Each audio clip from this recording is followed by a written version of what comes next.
that time? No, I think I screwed it up still. There's a weird delay. There's no music. And I heard it this time. Usually I don't hear it at all. Maybe it works. Are we on the internet? Hello, internet. Hello, internet. This is the game brought to you. That time? No, I think I screwed it up still. I hear us in the background. That means we're on the internet. I don't have any. I don't. For some reason, I don't have subtitles. I don't know why this doesn't work the way it's supposed to every time.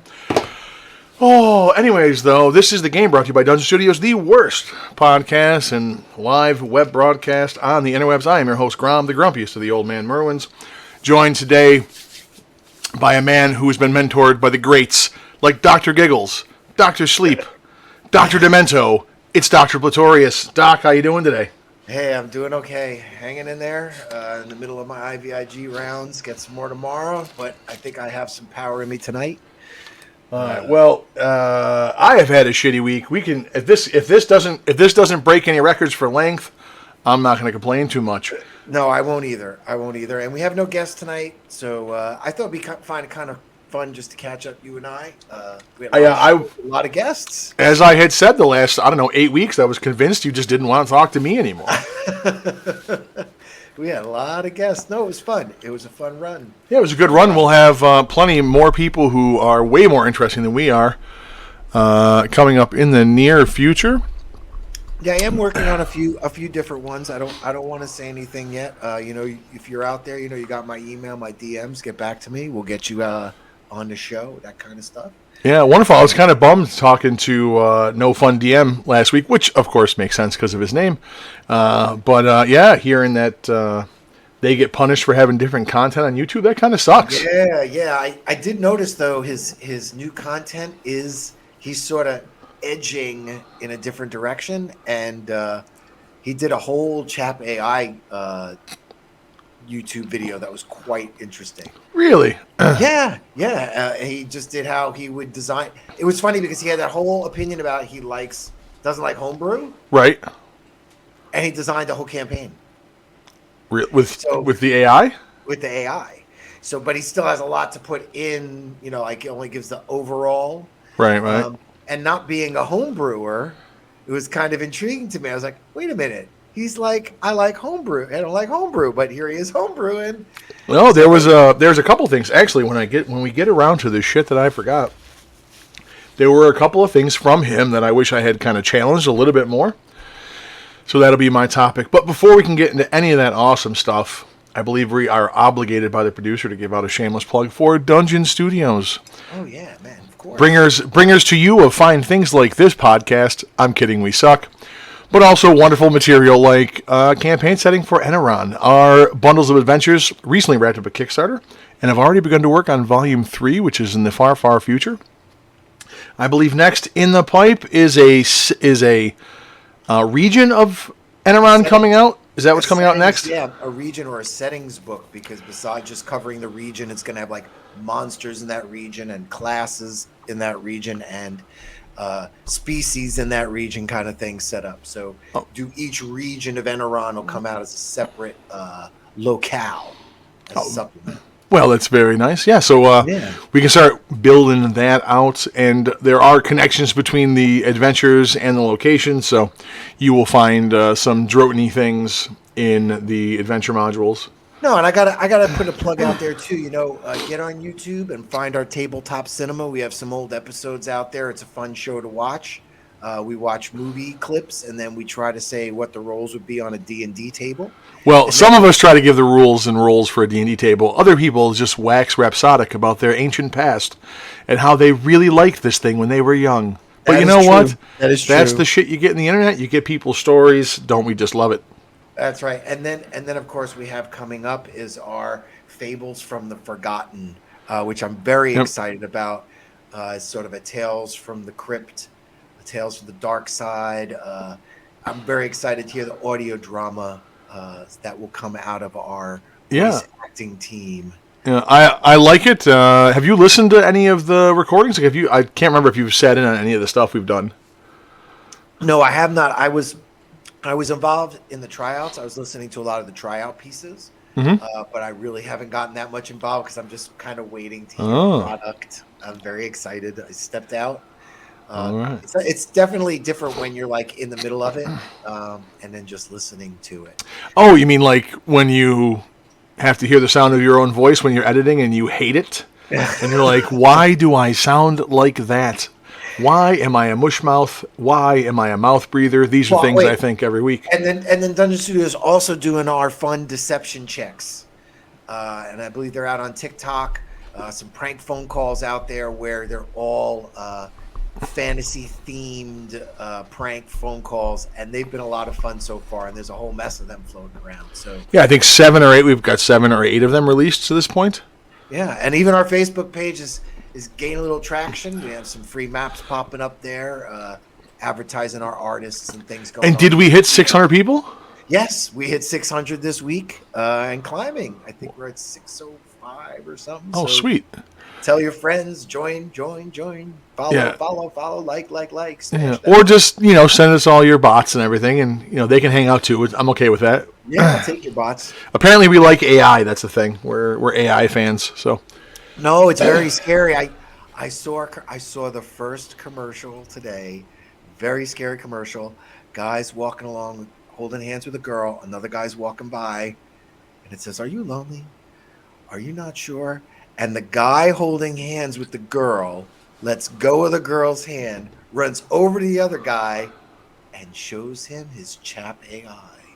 Oh, so really? He can date girls. Oh, Jesus. I was like, oh my God, it's everywhere. It's obvious the first actual application of AI would be to get people laid. Obviously, that's the first thing we're going to do with it. Oh my God. Humans are nothing if not predictable. Oh, I was going to say, I thought it was going to destroy us. Oh, we're going to destroy it before it destroys us. Well, this is the thing. That's the misconception with AI. They think that it's going to come online and immediately decide that humans have to be wiped out. No. It will give us a chance to prove to it that we need to be wiped out first, and then it's going to kill us. Oh, how true. That's exactly what it's going to do. There's no doubt in my mind. Actually, while we're talking about stuff and plugging things and whatnot, I have a few people on YouTube and things that I'm a fan of, but are you familiar with the animated spell book? I think is what the series was called originally by now I'm going to draw a blank. God. Animated spell book. Damn it. Yes. This is a series on Yeah, it still is a series. Hang on a second. I thought my brain worked. I was going to give it it's one of the people that I'm a fan of. He's got a bunch of videos on here. Good little series, good little tips. It was one of the D&D YouTubers that I got into originally. And I cannot remember his name because my brain doesn't work. Well, we should. Sorry. It's Z Bashew, Bashew. But yeah, the one series is called the Animated Spellbook. Let me just double check that I'm saying that right. I am not familiar with this. Yeah. Pretty good. It's little rules things, very similar to the stuff that we kind of do. He also has a awesome little campaign story, 4 episodes. It's worth the watch. It's fun. But he, as a person who got into art and broke through with his YouTube channel, right? Right.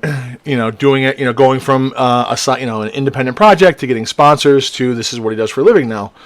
And he actually made a very interesting video about his take on the AI for art. And from somebody who is an animator, it was interesting to see. And I don't want to give it away because it's worth the 3 minutes. The videos are all short; they're very easy to consume. But he's got a very interesting take on it, and I think it's worth checking out. Now, I saw there's a bunch of stuff going on right now, like you said about ChatGPT, and using it for AI for D&D, and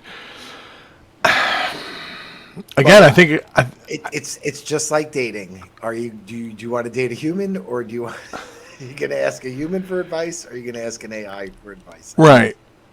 That's what it comes down to. This is a no-brainer. But this is my thing though: is who you got to feed prompts into that thing, right? Right, and like I said, I watched No Fun do his prompts, and he got a really cool campaign idea for a desert, and it had all these locations that said it was going to have, but he still has to design those locations. He still has to put monsters in, and we're going to sit there and tell the chap, okay, what monsters are in this room, chap?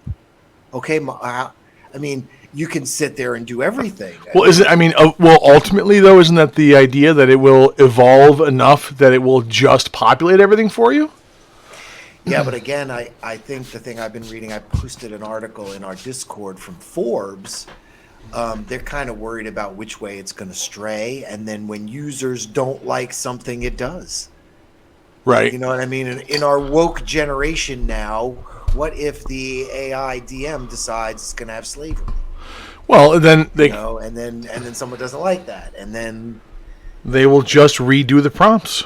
Well, and I was just talking to someone today. Midjourney now is already going to change their output function. Besides getting your output now, you're going to get the art that was used as the major generators of your piece. Oh, that's good. So it's going to credit the artist? Yeah. So it's kind of an interesting thing in itself, though, because, what's it pulling? What? Right. Well, no, that's not to spoil the video, but one of the points he makes at the end is that it would be nice. It would be nice if, in order to keep live human art going and create more things to be scraped shamelessly by the AI, which is just a sexy way of saying it stole from you, but to keep a fresh repository of things for it to scrape, if there was some system where it kicked out a royalty or whatever to people whose art it scrapes from, and maybe it's every bit as shitty as what the streaming services do for musicians, where it's a tenth of a penny for every play or download or whatever. But it's something. No, I see what you're saying. I mean, it makes sense. The whole thing is kind of crazy. I'm not sure which way it's going to go, and when AI is drawing, when it's pulling its own images for its source images too. When it starts to feed upon itself. Yeah, I don't know. That's not. It's all crazy.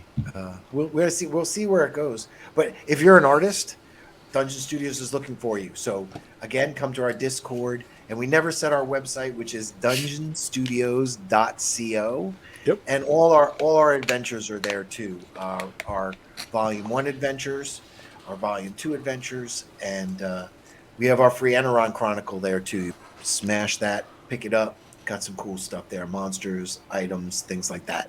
Yeah, I was actually thinking of the Fantastical Geographical. Am I saying it right?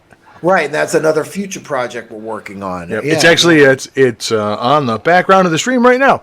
But thinking about that, I think that would be a good space if there's a sketch artist, somebody that can do kind of pencil sketches of landscapes or creatures and whatnot. Yeah. I think it would be wonderful to have some of those field journal entries, kind of like Darwin's book from the Galapagos.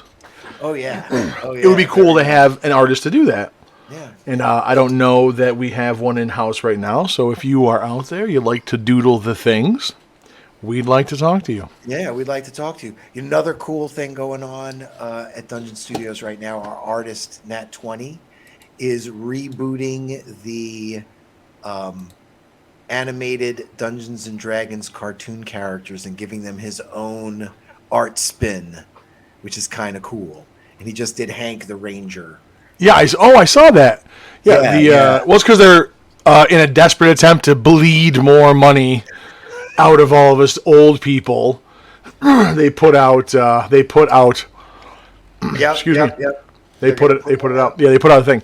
So I've been real quick, just on the tech note. I've been freaking out for like weeks now because my little bars on Discord that show me how connected I am have just been empty gray, and I'm like, well, my video works. I sound good. I've been freaking out. So finally, I'm like, let me just see what is going on. I click on it, and it lets me know that my ping is perfect.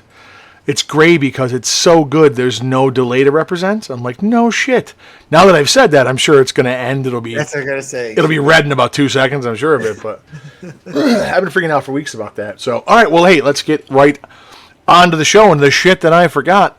So I forgot last week, unfortunately, to challenge a couple things that No Fun had said. And I was talking about it with people during the week, as I often do. And somebody had brought up a good point that I kind of missed when he had said it. Excuse me. When he had said it, and it's two parts. One thing is mine, and one thing is from another person. The thing from the other person they said was, well, if he's not planning the encounters, right? Then how is he coming up with what's there just on a basic level of what monster it is? I mean, is he, because I don't think we ever clarified, like, does he pull out a random chart and roll for monsters at random, or does he pick them? Well, so I'm saying is that if you're running Curse of Strahd, everything's laid out for you. Right. You know, and that's what he said he's not a home brewer. So that's why I thought it was so interesting when he said he designed this chap AI, because now he's he's going from scratch at that point. You know, yeah, it said there's an underground temple, but now he's got to design the underground temple. And then it said there's something in this swamp. Now he's got to design that thing in the swamp. He's going to be hearing your voice, is what I think, Merwin. That's perfectly fine. No, so I guess I misunderstood that. Then, like, so he doesn't brew anything. I thought he did a little bit of both. I thought he wove some stuff in there. Did I miss that? It seemed like to me that he's not a brewer at all, and most of his DMing was all modules. I mean, that's why he's a Curse of Strahd master, Castle Ravenloft. I mean, he does a video how to play all the NPCs in the castle after doing, you know, a room by room, blow by blow by blow. I mean, and that's it's all there for him. Oh, okay. So I guess the shit that I forgot last week was to listen to our guest. Shame on me. I have a problem. I tend to listen. Now something I might have forgot, which a couple weeks ago, Blender. We were talking to Blender about S3 and all that. Did we talk to him about Gamma World at all?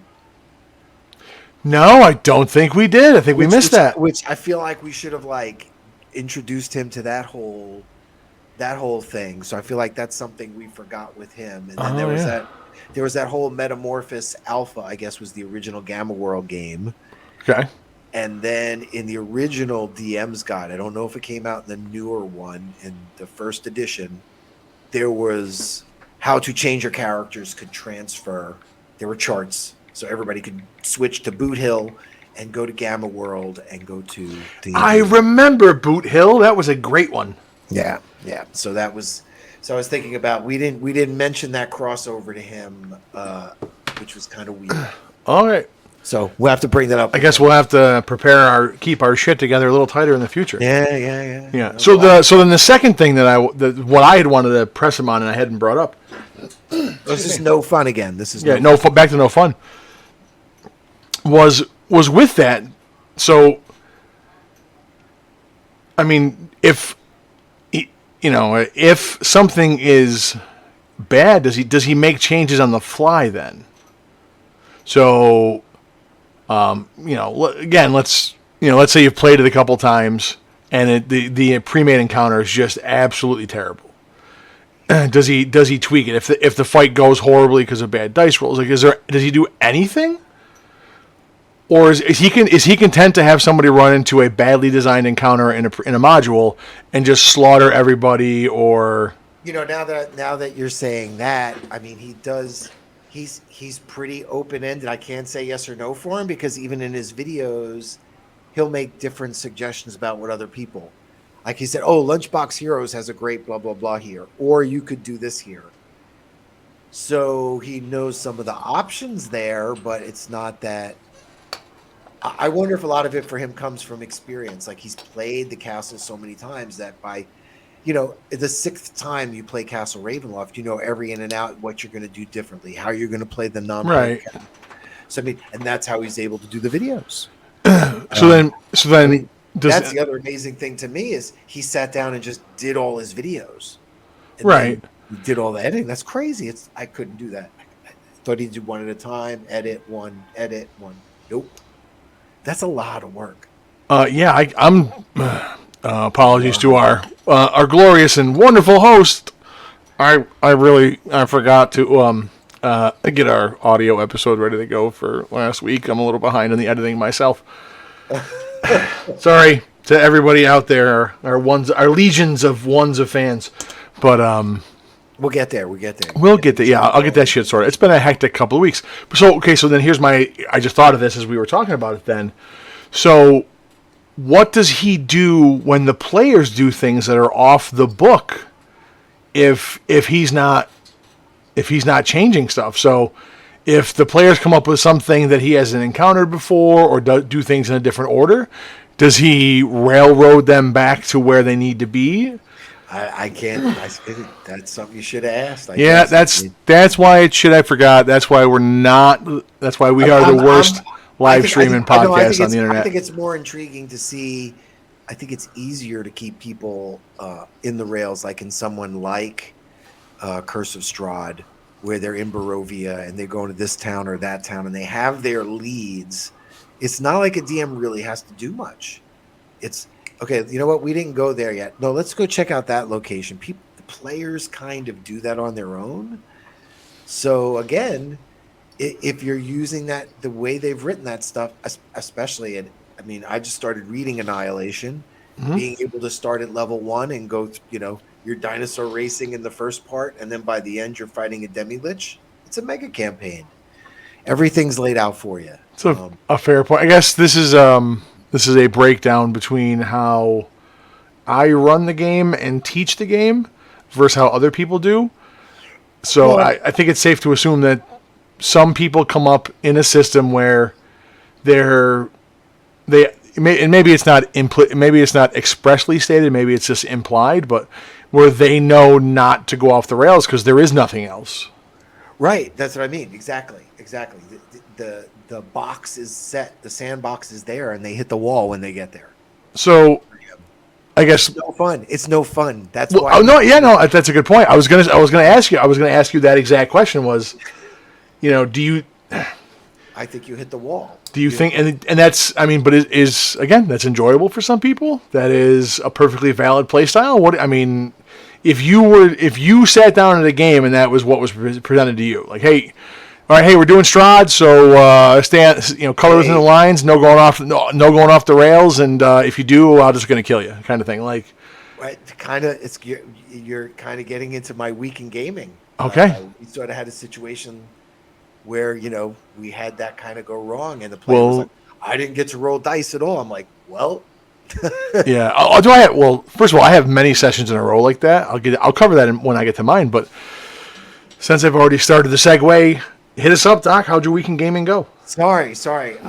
No, you're good. Took us into that there, but it was very interesting week in gaming. Well, first of all, I want to say on Friday noon EST, Eastern Standard Time, we've started the monster fights again at Dungeon Studios. So if you want to test out some of our monsters for our next supplement, we have a group that's meeting just doing monster fights.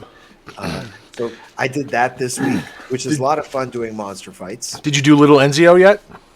No, I did not do Lydia Enzio. I'm actually doing some of the Droton monsters that have not been tested at all, to sort of get them tested, because they're not in modules and they're going to go in that book. So we want to make sure they're all packed up and ready to go. You know what I mean? I guess. Yeah, I guess. And then back to Ravenloft. So yes. I had told you they were all in the Heart Chamber. Yep. Right? And the two characters... Really quick, let me just make sure I want to know where you're at. Go ahead. They're in the Heart Chamber in the the lead up to the end of the module, or did they make their way in there some other point? No, we are at the end of the module. I just want to make sure I was clear about that, because I know there's a couple sections in Strahd where you can wander around the castle. Yeah, no. Okay. I did not do any dinner with Strahd beforehand. These guys are pretty high level already. Okay. So the Heart Chamber has gone into 3 sessions now. And the last session, when I last left with telling the story on the game, 2 players really started going at each other, and characters. The player kept saying, "Oh, my character, this halfling ranger, is attacking the dwarf wizard because he thinks he's going to become a vampire. He's on Strahd's side." and you don't realize how long a player is like holding on to that the other character is going to be the baddie. And he was holding on to it so hard that they got into this battle. And then Strahd switched places with this one dwarf, with the dwarf's friend, who he actually wanted to kill, which was this halfling. So the halfling appears dead on the ground. So now the halfling thief is on the ground dead, and the ranger halfling that tried to kill the dwarf is like pissed off now, right? So he starts running up the heart chamber because he's going to find this guy. Where'd he go? Where'd he go? Now, the guy playing the dwarf wizard is also playing a warlock, elf warlock. Well, he's kind of buddies with the dwarf wizard, so he goes after the ranger halfling. And now they're up at the top of the heart chamber, and his knife doesn't work. And this is still the story I told last week, right? Mm-hmm. And then I ended the session where four vampire spawn just grab them and push them off the top of the tower, and they fall down 180 feet. And I said, okay, I think we need to stop here. You guys are dead. I mean, you guys just splat. You hit the bottom. You got a catastrophic damage, right? Wait, no cheaty face tactics, no flying boots, no brooms, no wings, no potions, no featherfall. No, and the one player of the Rangers saying, "I got inspiration. I have inspiration. I have inspiration." Now, so we come back to the table, and I've set up the tower where they're all dead in yellow boxes on the map, like in boxes, and the player who's playing the Ranger halfling who's dead is like, "What do you mean he's dead? You didn't say he was dead. He's not dead." And I was like, "Dude, you fell 190 feet. You're dead. Like, vampire spawn are biting you on the way down. You're all dead. You're just dead. It's like there's no remains. There's Well, come on now. If you roll for damage, it's only 18d6. You might roll all ones. Well, and point aside, and that's where I kind of have this problem that I wanted to talk about catastrophic damage and things like that, of that nature. So the story continues. Let's continue the story. Yep. So the cleric that's there, Peace Lily, has a symbol of the raven kind. So she comes down and she says, "I'm going to say a prayer over these bodies. I'm going to do whatever I can for this ranger." Now, this ranger's already like lost a foot, and someone's attached a bone foot, like a giant bird claw to his foot in Forlorn, and he hates the undead, and he's been targeting this guy who Strahd has been trying to make his buddy.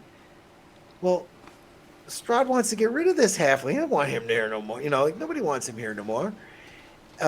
So as the DM, I had ravens come flying into the heart chamber, picked up all these body parts and took them away. Took all the body parts away. And I actually have a carnival set up because, in Ravenloft, there's this grand carnival where everyone goes. Mm-hmm. And they're being deposited there. The two characters are being deposited there, and as the DM, I have made them were-ravens now. So I've sort of removed them from the Castle Ravenloft story. They died, and they've gone deeper into our Shadowfeld or whatever, our Ravenloft or whatever we want to call it, and now they're left in the carnival. Well, man, they're not happy souls that ended up happening. And then they decided they got up to the top of the heart chamber and they were all disheveled. Like, it basically took them an hour and a half to figure out what to do as players. Just clarify. Those two characters died. The players have other characters who lived? Right. Okay. Right. I was Right. so okay. So the dead characters didn't make it back to the top of the heart chamber. Right. It's Right. okay. Just check. Just clarifying. You have a bard at the top of the heart chamber who's cast, Lemon's tiny hut, right, to try to get a rest in, and he's playing the dwarf In the heart chamber in Strahd's castle.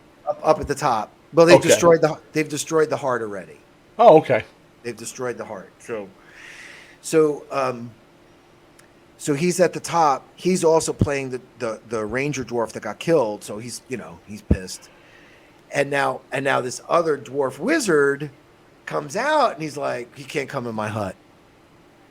And everybody's like, what, dude? What are we gonna do?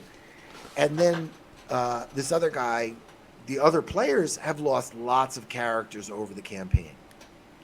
And not a qualm, we just go on with the story. And this is the other thing I wanted to talk about, this character versus player, man, where people get really caught up in, man, I'm mad. Yeah. So I'm going to take it out on that player. And the storyline sort of went sideways. Mm-hmm. And then they actually decided they ended up trying to find their way back down to the basement. They realized at some point we need to find. They knew the Sun Sword was down there in the first place. And in fact, 3 sessions ago, they were actually headed down into the basement when the player who's playing the Ranger Halfling, who DM'd Curse of Strahd way back in the Oh, that's always a problem. Right? Said, we have to go to the Heart Chamber.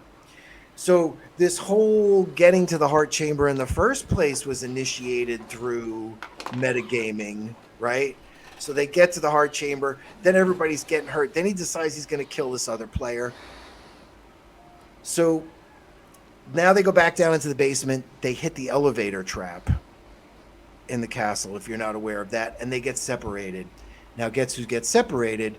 The 2 players that are having this conflict, right? And the 2 guys that are in the elevator are the 2 players that have lost tons of characters in the campaign. Mm-hmm. And have been cool about it. Like, well, whatever. And meanwhile, the other guy's like getting shot by the other player every time and not retaliating. Meanwhile, he won't take Strahd's dark gift to become a vampire. Like, and it just keeps feeding the fear, which is making it better and better and better and better, So the crew that are still in the basement, they leave the game. The crew that go up in the elevator decide they want to play a little bit later. Okay. And they're actually familiar with where they are because some non-player characters have led them around the castle already, and they got back down into the basement without any wandering encounters. But they're not with the other group. They're sort of in the basement but separated still. So the session ends there. But what was weird was, there was still so much tension and so much going on. Of course, that player who played the Ranger and the Bard calls me the next day and he's like, dude, you didn't let me roll any dice. Why was my guy dead? And I'm just like, because there's just too much going on. You guys are killing each other. Meanwhile, the storyline goes, Strahd's going to protect his buddy. And he just didn't want to hear that. And he said, well, that other guy should have been dead. And I said, what do you mean he should have been dead? Well, I was counting his hit points. Every time he got hit, I was counting his hit points. I said, wait a minute. You were counting his hit points? Yeah, I've been counting his hit points ever since we were in Amber Temple. What?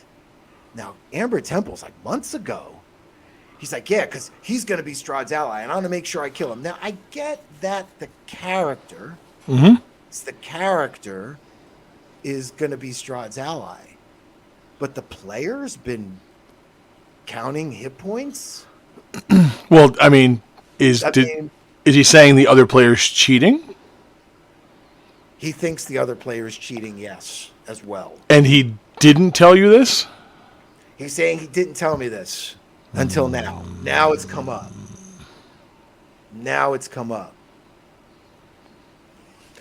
So the other one is, don't forget, he's also the patron of the campaign. So he, he has access to the DM screen. So is he watching the DM screen too?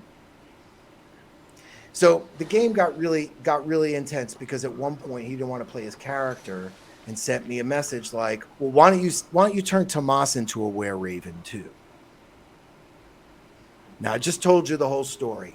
Turned his character into a were-raven, took him out of the story, and I just shot back at him like, "Dude, we don't need to play this game." And he was like, "Stop being a baby." And I was like, "I'm not being the baby here." So like, it's really hard because we're good friends, we're good friends. And he had this image that halfling ranger was going to kill Strahd. And well, his story didn't play out that way. Yeah. And that's just the way it went. And, I came back with two. We used to play Mask of the Red Death way back when. Mm-hmm. And I had a character named Brent Taylor die in a riverboat accident. And I remember being so fucking pissed off when Brent Taylor died. Just like he was pressing the start button to like get the riverboat out of the port. The whole thing blew up. I was so pissed. I was so mad at him, But years later, that's really the only thing I remember in the adventure. In fact, it's one of the greatest, finales of one of all the adventures we had was. So it's this whole thing with catastrophic damage is all coming together. Catastrophic damage, metagaming. Oh yeah, there's a lot to unpack in that story. So if I may, let's dig right in there. Okay, so first of all, this is the exact reason why I do not like pre-printed material, because you run into this problem where people know shit they shouldn't know. For example, somebody had mentioned Curse of Strahd to me, and I'm like I know it's a great module, but I listened to an entire YouTube series where they played through it. I'm like, I would not play in that game. I know everything that's going to happen, so there's no point for I don't understand the enjoyment of that. But I'm the kind of person that doesn't watch a movie twice, with rare exceptions. But for the most part, there are movies I don't watch twice because I know it's going to happen. So the joy of the movie is gone. All right, you keep going. I'm going to make a note. Go ahead. Okay. But to your point, the metagaming, it's hard enough to get people to play the game and not act on things that that they learn as a player in the game that their character doesn't know, which is the classic, the group gets separated and like you said, the dwarf wizard's off in the Amber Temple and the player knows that Strahd's talking to him, but the player's character should have no idea that Strahd's talking to him, and yet, what's he doing? He's acting on things that the player knows that his character does not know. So it's an issue. It's big. It's big. Yeah, because this is the thing it wrecks the whole thing you're setting up, right? So I remember I told the story a bunch of episodes ago about setting up the tests at the Tower of High Sorcery for my one player, and I had to have the other players had to be in on that in order for it to work properly. But that's the rare exception to that. Otherwise, outside of those kind of things where you're doing a dream sequence or something that isn't going to count, the players can't know anything because it's even well-intentioned people, in the heat of the moment are going to do things that they probably wouldn't have done, or it's gonna alter it somehow. It's the classic time travel conundrum. You go back and tell yourself, something, and you promise yourself you're not going to act on it, but you do. Any knowledge of the future is going to change the course of events, and the more knowledge, the more catastrophic the changes, and that's why you get to the point you're at right now. You have somebody who knows the module, which is already dodgy, and then their player learns things that their character shouldn't know. And because he knows and it's twofold with this, because he knows that Strahd does that, because he knows the module, he's aware that there could be the big betrayal down the road, right? The big dramatic moment. Right. So that's already ruined. He's already ruined that for himself. And the problem is, he's not. Don't take this as going to sound harsh. He's not a good enough player to let that happen so that everybody who doesn't know it's coming can enjoy the scene for what it's worth. So he's going out of his way to prevent that because he knows it might happen, and that's all he's doing. He's pissing you off, and he's cheating other people out of the cool moment where the fucking dwarf does turn away. You know what the funny thing was? It didn't. You know what? It didn't really piss me off. It forced my hand. You know, I think I saw a video. It says the 12 ways DMs cheat. Yep. I didn't watch it. Yes, DMs fudge shit. There's no doubt. There's a time and a place when a DM fudges something, and in that storyline, and those two fighting each other, and the whole Strahd just manipulating them all. It's beautiful because now they're even in more chaos and fear. Here's the funny thing. If you're listening to the game and you've heard, I brought all their characters back together after separating them. I brought them back together so they'd have more resources, not so that they would try to kill each other. Right? I mean, I said that to them as players. I said, I brought you all together so you guys would have more resources together. Nope. Greg's character is still going to turn. Yeah. It's convinced. No, Can't let it go. This is what I'm saying, and I'm not pissed. I'm just pissed that it causes weirdness between me and my friend all the time. You know, it's like it's strange because then he said something to me like, "Well, Strahd's not a god," and I was like, "Well, you're going to tell me how to play Strahd now?" Like, he's manipulating all of you. It's great. I love it. He hasn't even shown up yet. He's just talking to people's heads. He's sending some spawn to knock people down the tower. Oops. Yeah. Yeah. I mean, personally, because I'm evil. As soon as I thought that he was doing that, I would have found some way to fucking punish his character for that. Like something would have happened. Like he would have got something bad would have happened to him. Well, no, because you got this is the thing. You got to teach the lesson. Well, I think the other thing that happened too was along the way when they left Avensloth, where the dragon castle is. There's a carriage that shows up and someone dies. Right, one of the players is supposedly name is on it, or right, and it was the Halfling Ranger. And then the Halfling Ranger goes to the heart chamber, shoots the heart chamber full of arrows, explodes the damn thing, kills it. Oh, that was the same time D&D Beyond went down too, so it was very dramatic because all of a sudden the heart chamber went D&D Beyond. And then he's trying to kill Strahd's ally. Oh, Strahd's knocking this guy off. I already had you in a coffin, 3 months ago. Yeah. And one of the players, not involved, came back later and was like, Mike, that was awesome. He's like, this story is great. Like, Strahd is totally manipulating all of us. And to me, I was making quick calls, quick decisions. This goes back to no fun. He makes good, quick calls with the stuff in front of him, I guess. Or people don't like his calls and they say no fun, just like my buddy. He didn't like my call. It was no fun for him. Yeah. But as a DM, it was the right call at that point, and I had to end the tension. Now, he still has a bard, and there's still the dwarf, and he's still suspicious.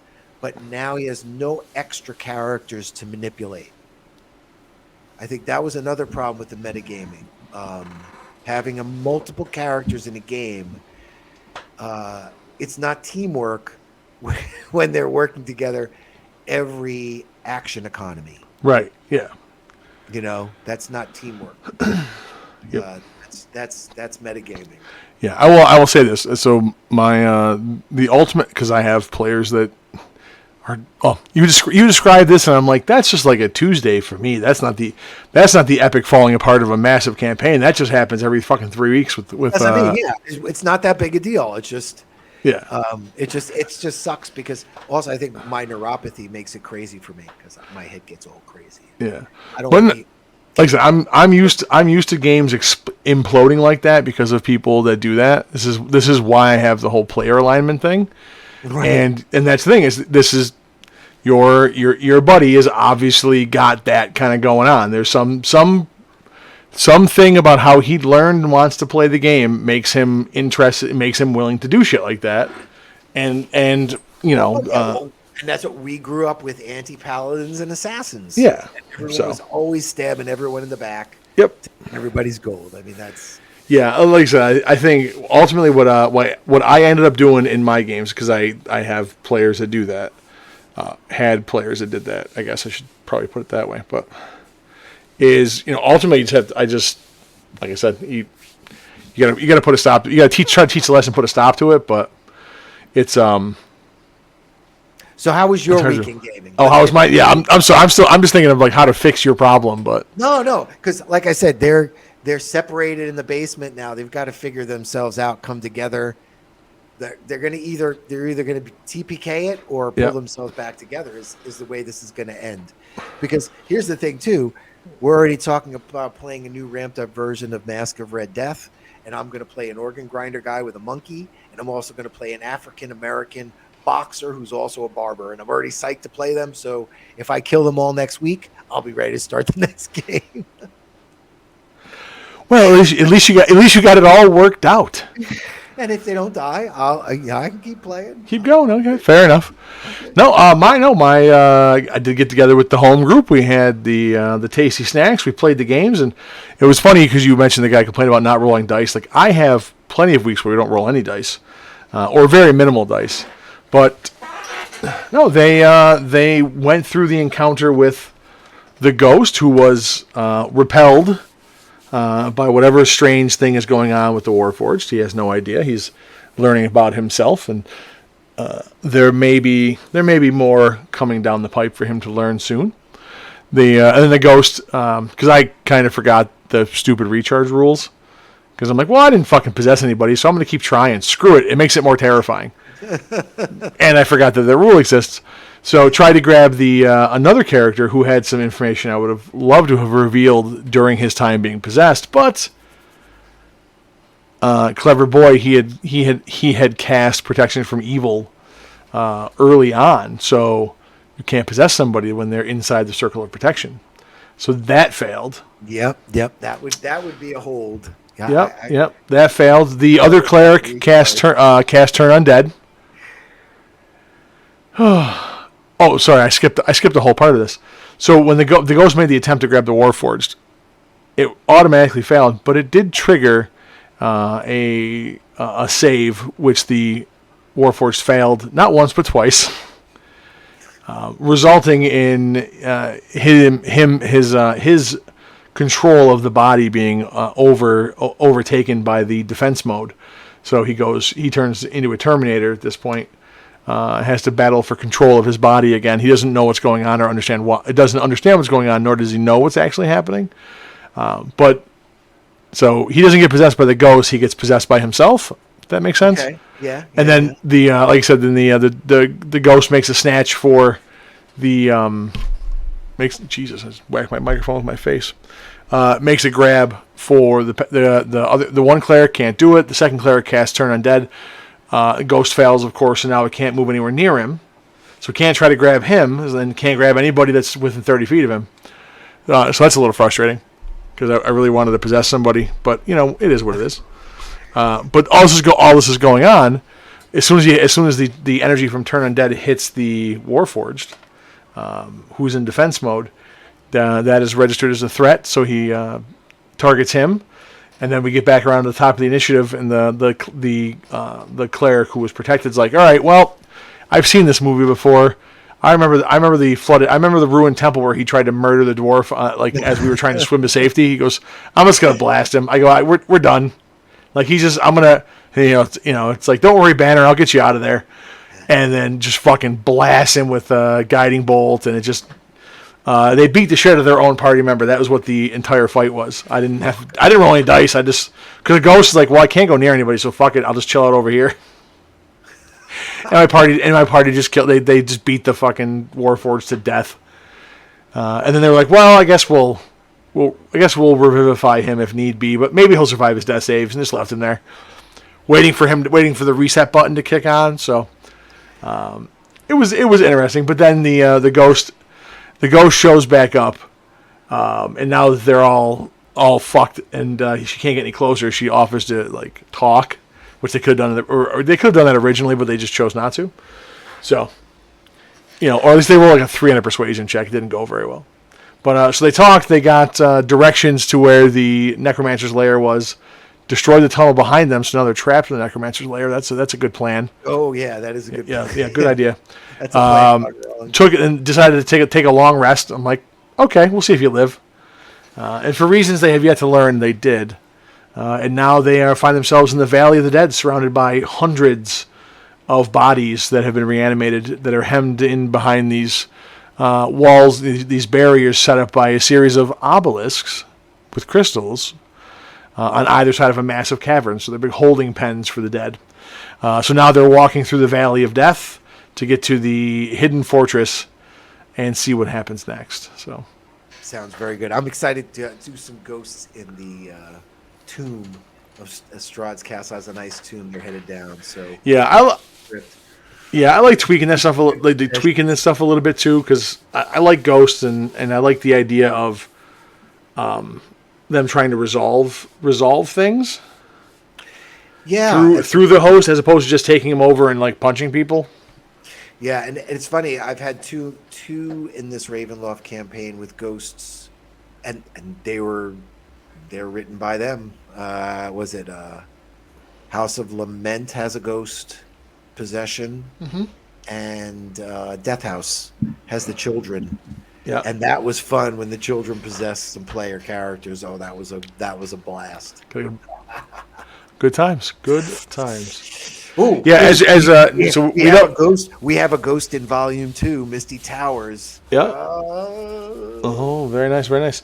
So we don't have the cameras on yet because we suck at life, but my freaking arm is killing me. I see you looking at me over here. So I'm trying to like get the knot out of the muscle, and we're getting it on soundtrack there. Oh, is that what you were saying? Yeah. Oh, geez, I'm rubbing it hard. Okay, well, I apologize, Internet. I guess you didn't need to hear me massage my elbow, but I definitely need to get in to get this looked at, get to a masseuse, or perhaps a visit to the doctor's office. Let's take one right now. What do you got for us? How nice. Well, tonight, I wanted to talk and see what you know about the origin of dwarves themselves. Dwarves. Oh, okay. Just the term, where it comes from, how it started. What do you know about dwarves and some weird coincidences with dwarves? So we're not talking about little people, right? No. Okay. No. All right. The origin. Okay. Ooh, let's see. I think I've recently saw this, so this is kind of cheaty face on my part. That's okay. I believe. I may be wrong about this. I think dwarves evolved from Celtic mythology and were originally like goblins of some sort, the night creatures or whatever. I think they kind of emerged from that. I think that's the root. And then I'm fairly certain that they were adopted in other cultures. I want to say Vikings, I think. Might be wrong about that. But they eventually morph over time from being like fey creatures, spirits to goblins into like dwarves. They're definitely a British thing, because I assume that, except because Tolkien had spoken often about wanting to create a mythology for Anglo-Saxons, for right.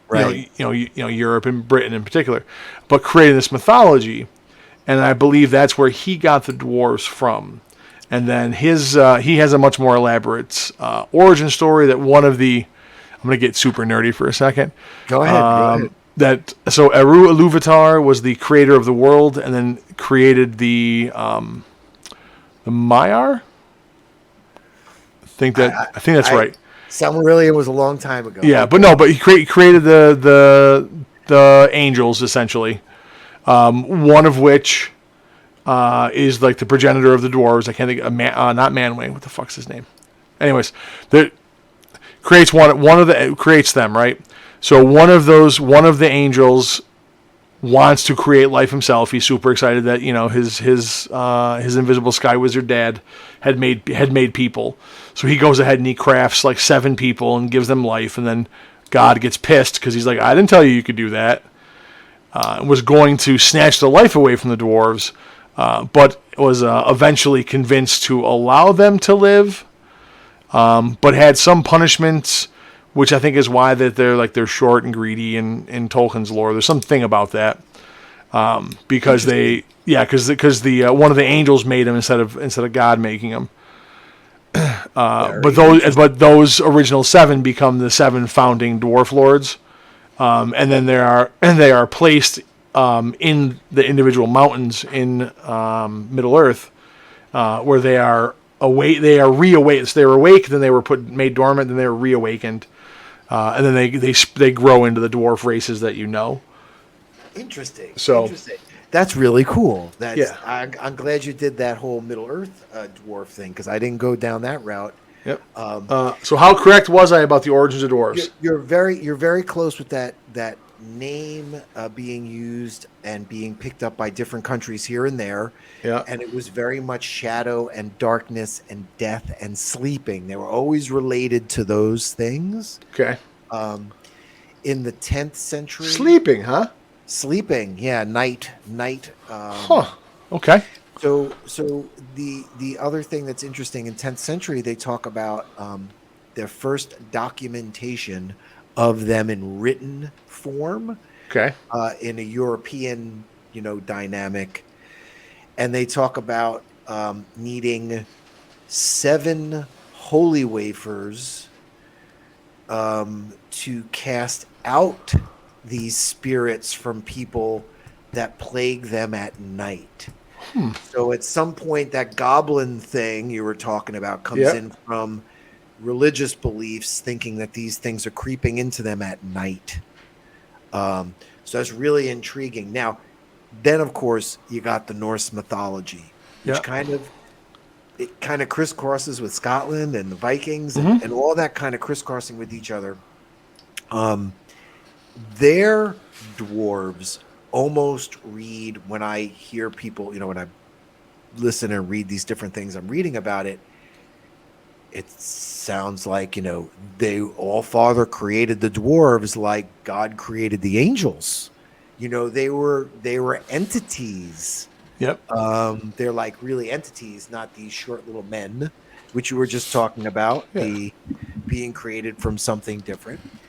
And some of the first documented names of dwarves in Norse mythology are like sleep and death. They all translate into these same terms.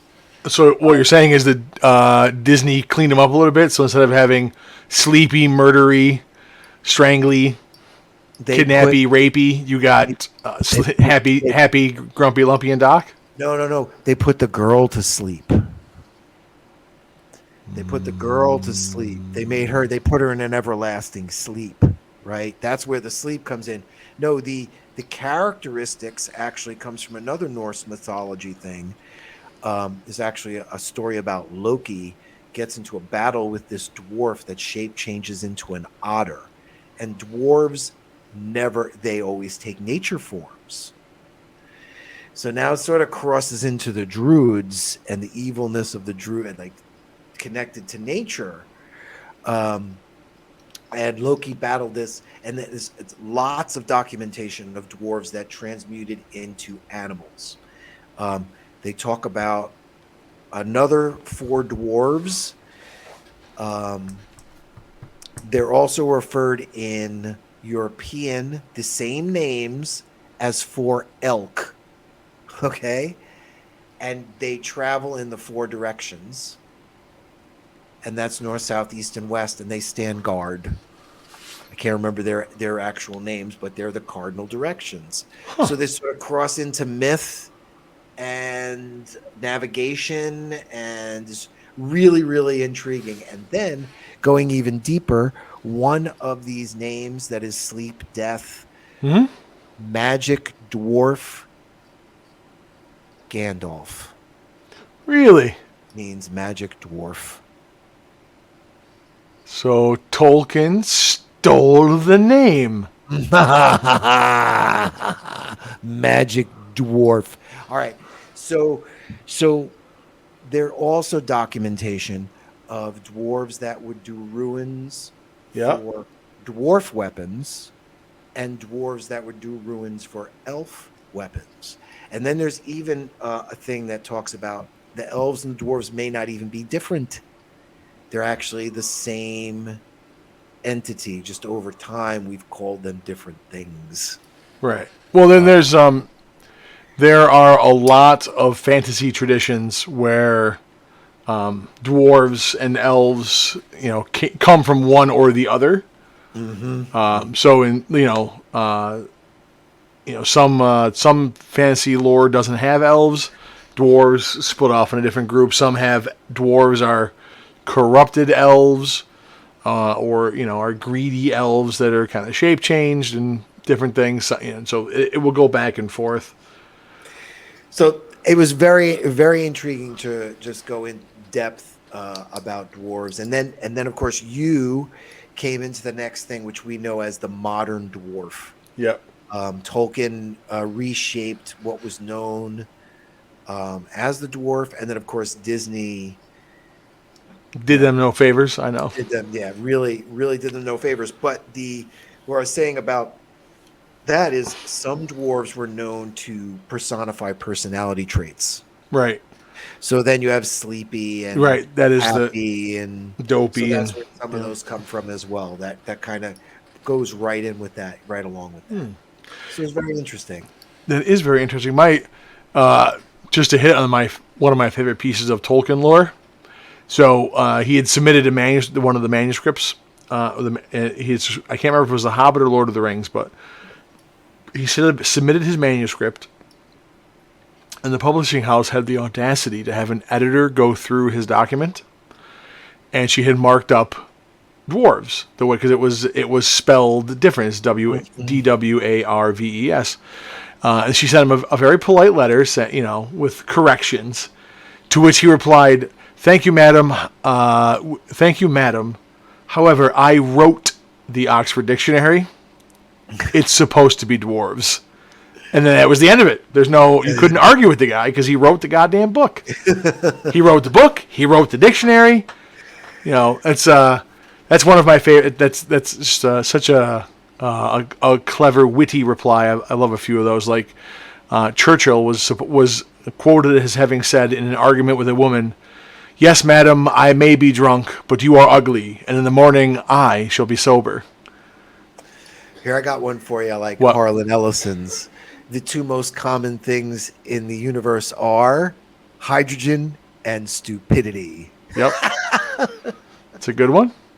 And then of course there's the classic Spartan story that some king sends the Spartans a letter saying, "If you resist me," it's like, "If you resist me," or sorry, "What if you resist me, what if I, kill your sons and take your women and burn your lands and defeat your armies and this and that?" And then to which the Spartans sent a single word reply, "If."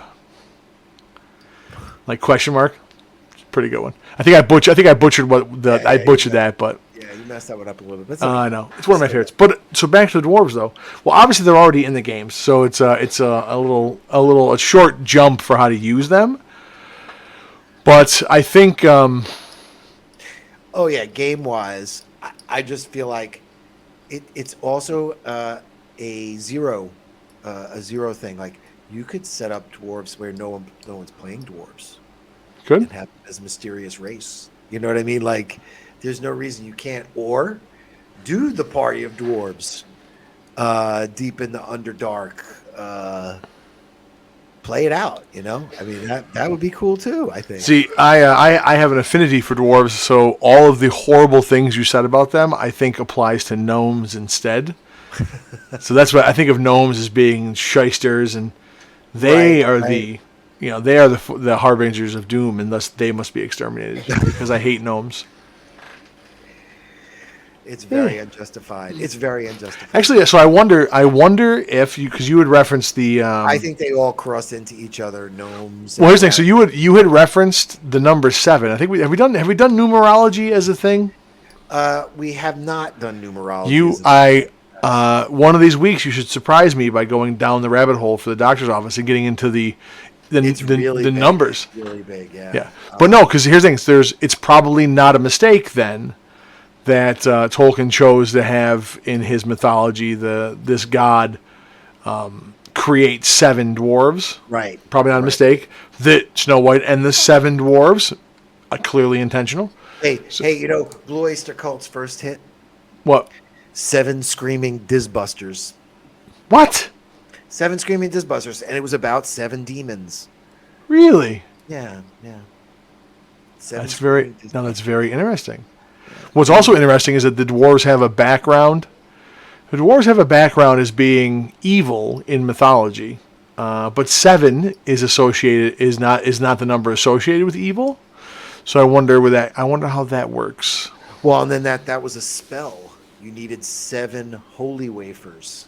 Yes. To dispel the dwarves. So it's kind of weird. There's like a crossover there. Right. That's interesting.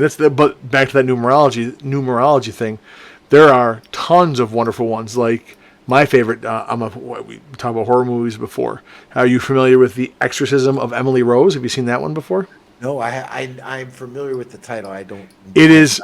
I dare say it is one of the best possession movies, in my opinion. Really. Yes, and one of the things they point out in the movie is the idea of events keep happening, I'm sorry, maybe I'm getting these crossed. Hold on, this might have been from not an Exorcist movie, but it might have been from a different possession thing. But I believe there's a reference in there to 3:33 in the morning. And that is the okay. That's when all the like hauntings stuff happens as a mockery of the Holy Trinity, right? So interesting stuff. But yeah, I guess it would be interesting. There's not a lot of the last. I was thinking the last date this year is 123. Really? Yes. That's the end. You know that, right? That's. They say that all the time. I know. 1999 was supposed to be the end. There's the world has been ending since the day it began. That's. My wife said that the other day. She's like, "Oh, it's so bad. Everything's always so bad. Yeah. Everything's horrible." Well, it's one of the pieces of wisdom I picked up off a podcast that you have to understand that for every person out there, the worst thing that's ever happened to them is the worst thing that's ever happened to them. So. Sure, being drawn and quartered or murdered by a Viking raider or put to sleep by dwarves would have been terrifying. But for someone who lives in 2022, Starbucks running out of pumpkin spice for your latte might be the worst thing that's ever happened to you. And I just said too, if you think about it, 100 years ago, some people were still getting lynched. And now we're just talking about making sure everyone has the right pronoun. We're in a different place. Yep. Yes, the world is relatively great, unless it's not for you. Well, life's what you make it. That's usually the case. Life is what you make it. Yes. The largest of my house cats, the one that I am married to, came down here to stare at me around the corner and make fun of me. So are you podcasting? I'm like, well, what passes for it? Because I'm mostly asleep. But let's get into the main topic for the evening after I thank you all for being here and listening. And please like, share, and subscribe. Tell your friends. Check us out on your favorite podcast apps or live on Facebook or our videos on demand on YouTube. Come to our website and join us on our Discord. So catastrophic damage, alternate rules, metagaming. We kind of hit on it in your story. So I'd like to let's cover the catastrophic damage before we take our break. We have a new middle section of the show tonight. So yeah, I was looking up, when I was contemplating the week of the vampire spawn knocked these guys off the the roof. Off the top, they're going down 190 feet. How am I going to handle this? And I started looking up catastrophic damage, and you're on Reddit, you end up everywhere. And most of the things talking about catastrophic damage go into like, oh, losing a foot or an arm, which is funny because this character also lost a foot. And I had another character lose a hand along the way. Hold on. I apologize to cut this out. Give me 1 second. Hang on. Continue on about what your thoughts are for the people listening at home. Oh, how would you fix it? I guess let me start with that because I have I have an idea. How would you fix it? You made me lose my train of thought. Sorry. Oh Jesus. Yeah, he totally took me off track there.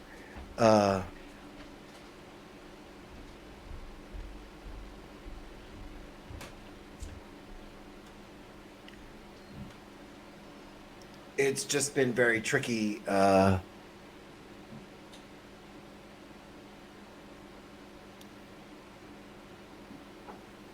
Man, polyneuropathy sucks when you forget stuff and you need people to keep you on track. I have to just make that as public service announcement there. And Merwin keeps me on edge. I'm going to do a little commercial here. We are looking for some test players and some DMs at Dungeon Studios. So if you have some spare time and the dedication, we need you to come out and give it a shot. I am the playtest coordinator, but with my disability, I don't get us to play as much as I would like to. And we need more test players and more DMs all the time. So please come on to our Discord and help us out. We could really use it. Now, Merwin, I really need you to get me back on track because I completely spaced out where I was, and I did a commercial for playtesters. That's wonderful. That's perfect. I should have said that.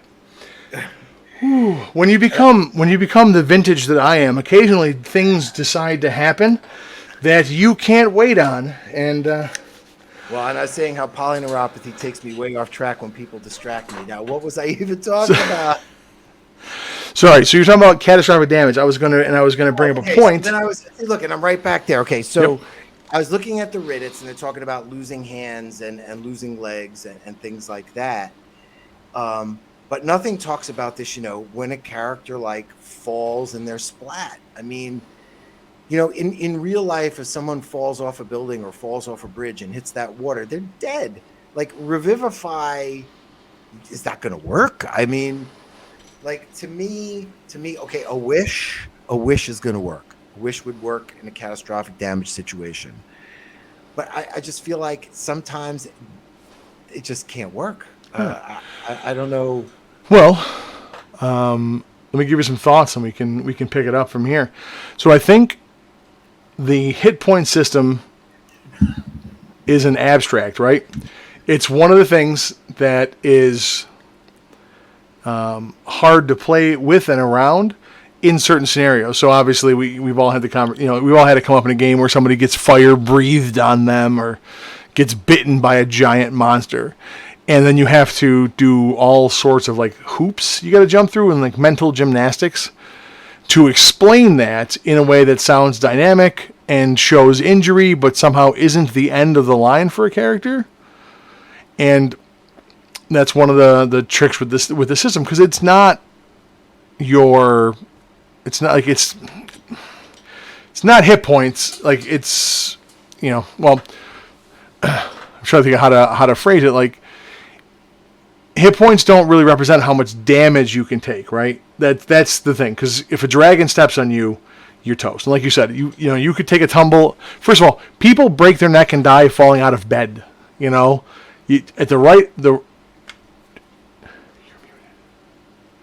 Right. Yeah. Absolutely. Right. And falls from various heights. Some people get, the most minor of injury ends up being catastrophic. So hit points somewhere along the line got mixed up, with the amount of damage you could sustain, right? So, so to put it in perspective, right? If a punch to the head did 1 damage, there's only so many punches to the head you can take before you're down. You see that with boxers. Some guys can take Exactly. some guys can take a bunch of hits to the head and keep going, and some people got they got their candy bones, they got the glass jaw. It's one and done, right? So I don't know if it was always intended to represent that. If it was just really it's just a convenient measure, because if you think about it, D&D's wargaming roots, hit points would have been unit health, and it doesn't represent how much damage a soldier can take. That's how many. Basically, that represents how many soldiers get killed. Right. So, converting it over, they didn't really account for that, right? No, that makes sense. That makes sense. Right. So now we're left with a system where we're trying to play hit points as how much damage you can take, and it leads to that goofy scenario where, like you said, if you fall 100 feet onto the hard ground, 200. again, you're dead. Like there's a couple. And then people go, well, those people have fallen out of airplanes and lived. Yes, there are always the bizarre, random exceptions to things. I get that, but you fall 100 feet, you're dead. You go hang out, and slide down that far, you're toast. Like you don't survive that, not for long, anyways, and certainly not without catastrophic injury, right? But mechanically in the game, if you have 100 hit points, or if you have 61, if you have 61 hit points, you could do a running headfirst dive with a backflip off a cliff and slam right onto the ground and get up and just walk away. Right. That's what I mean. It doesn't make sense. No, it doesn't. Now here's the thing. So, and then I'll get to my point here in a second, as I was stalling for time. So I'll give you another scenario where this falls apart in really pretty significant ways. So the enemy has captured the princess, and they have her tied up there, and the princess was like your buddy for a while. She's gone adventuring, so she's got a couple levels in fighter, and the bad guy has her tied up, and you arrive there to save her, and he's like, I have my knife to her throat, and then you anger him, and he cuts her throat. Well, I mean, she's got 20 hit points. The dagger only does a D4. Even with his dex bonus, it's like maybe 9 points of damage. That can't kill her. So if you go by the rules as written and you use hit points as that, where's the drama to the knife to the throat? Where's the drama of the stabbed in the back and kicked in the water? Because if you have hit points, or even if you have hit points, maybe the attack may not do enough damage to kill you. So why am I even worried about it? Or conversely, even if it could, if I roll a 1 and I have a low dexterity on my dagger, then I failed to kill you. Go ahead and explain that to me. Like you're bound, you can't move. I stab you in the throat, but you're like, I'm good. I'm good. And that's it. It comes up, and I think it is immersion and verisimilitude and drama destroying nonsense. So I think the solution to your problem, or at least what I have done, is that I have adopted the rule with people that what hit points represent is your ability to kind of get out of the way of taking the serious damage, right? But if you find yourself in a scenario that is lethal, like the knife to the throat when you're tied up, or you jump off a 100-foot cliff kind of thing, then there is no hit points. You're just dying, Now magic can save you, which is again a little kind of ruins the drama when everyone's running around with healing word. But but the fact is, there are times when when the hit points don't matter. You have to do that. Otherwise you get into these goofy kind of scenarios. I'll give you another one that was. So you agree. You agree that there is 100%. There is catastrophic death. You can't. There certainly should be. Now, again, you can't go full simulationist, because obviously, I can't think of a single way a living human being could eat a dragon's breath weapon to the face and not be dead. Like I don't think you can have that much fire breathed upon you and live. Right. But we don't want the players to insta-die to every monster, obviously. No, I think you need to have it. And like I said, it's in your situation. If you didn't express the rule to your players early, or early on and establish that this is how I play this scenario, then I can see them being upset about it because obviously you're dropping that on them, out of the blue. No, I think it was more the player. I think there have been a few situations. Like I know there was one situation where a character went ethereal and walked right into this ghost's tomb, and this ghost came right at him ethereally, and I just said, "You're dead." And and that player was just like, "Yep, that was pretty stupid of me." Like we didn't even do a combat at that point. This was this ancient ghost against this character who decided to go in the wrong place ethereal. Wrong done. Time. Yeah. Which no, here's the thing. So I love that, and I just think you need to establish that is the flavor of the game. That was the player. I mean, and the player understood that flavor. Now, the first death in that Ravenloft campaign was this guy who had the dwarf. Was his halfling thief got swallowed by a mimic, and that was really hard. That was the first campaign death, like a couple weeks into the campaign. He was the first one to get killed.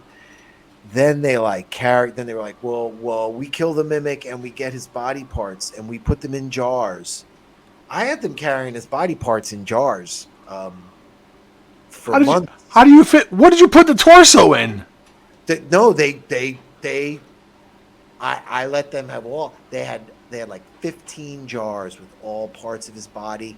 But then you know what they did was they put it in this bag of holding. I was having so much fun with them.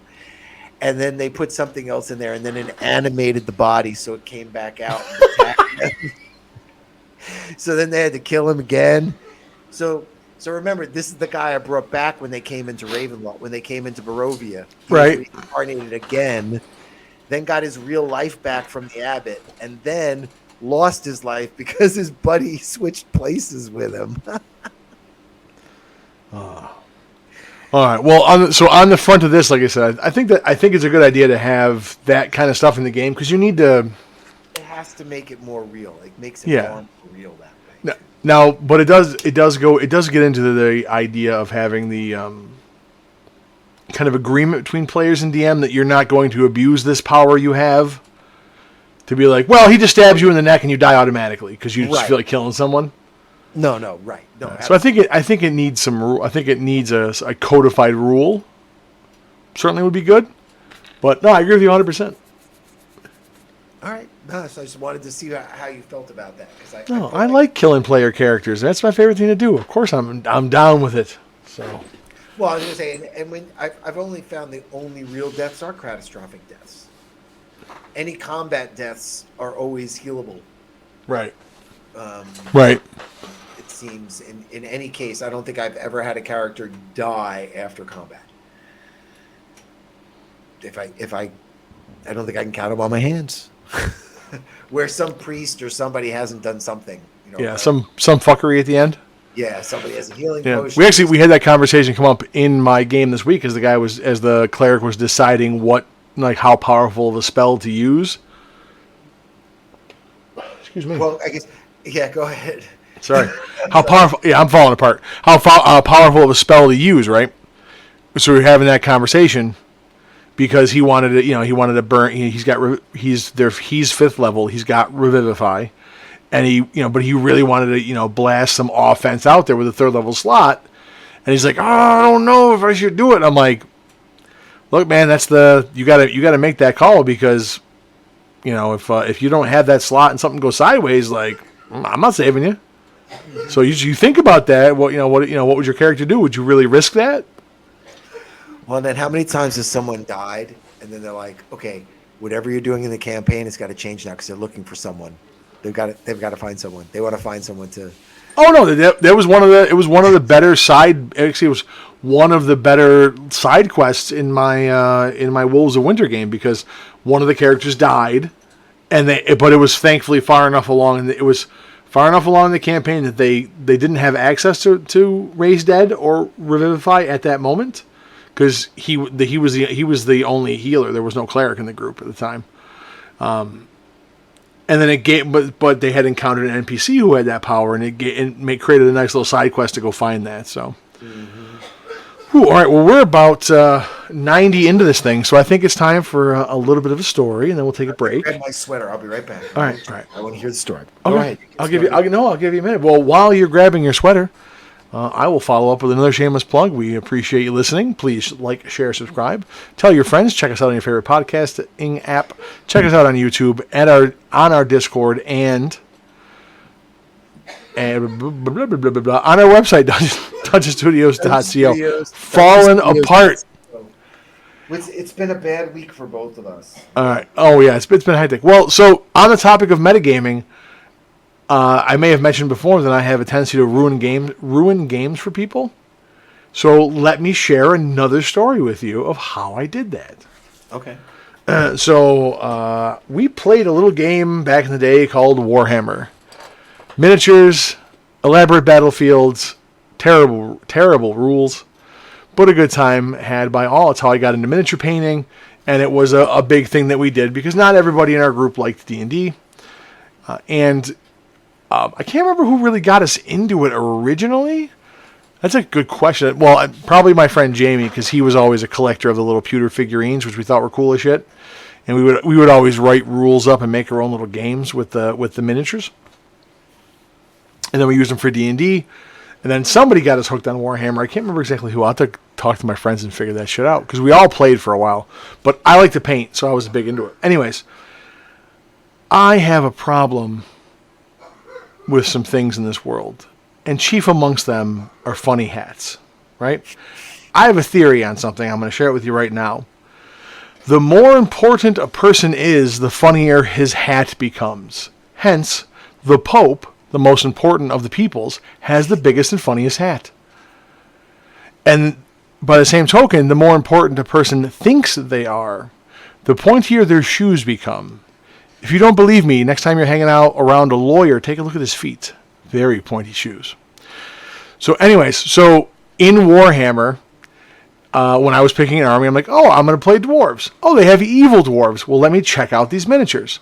And the goddamn things had like 6-story tall, ridiculous, silly Pope hats. Every single model. And I'm like, I'm not doing this. I'm like, all right, I'll take regular dwarves because they don't have stupid hats like that. And then our friend John decided he was going to play the Empire. And wouldn't you know it, every single one of his stupid miniatures has got some dumb-ass feather on some ridiculous, stupid hat. So I mercilessly have made fun of the hats the entire time we played. And John's a sensitive boy because he doesn't like getting picked on. He's the youngest out of all of us. A good dude. He was always a good kid. I was kind of mean to him when we were younger. If he ever listens to this, I apologize. I was not the best of people when I was a younger person. Anyways, I digress. So after months and months and months of being picked on about having the stupid feathers, right? For some reason, him and our other friend get into a game where they put a wager on it. And the wager is a gold-painted horse called the Golden Faffy. The winner of this Warhammer game got to take the Golden Faffy, a little trophy from the battle, right?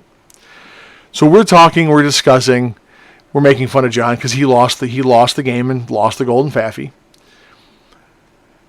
And as I'm making fun of him, he goes, well, why don't we play for something? I'm like, oh, come on, kid. You don't want to do that. You're not going to beat me. This isn't going to go well for you. No, we will. Here's the way. I go, what do you want to wager? He goes, well, I got this brand new general model for my army. And he shows this ridiculous Empire commander with this giant crown of feathers standing up like a bouffant from the 50s, like a beehive haircut. You're loving the hat. And I'm like, look at that dumb fucking hat. He goes, this is it. We're going to play for it right now.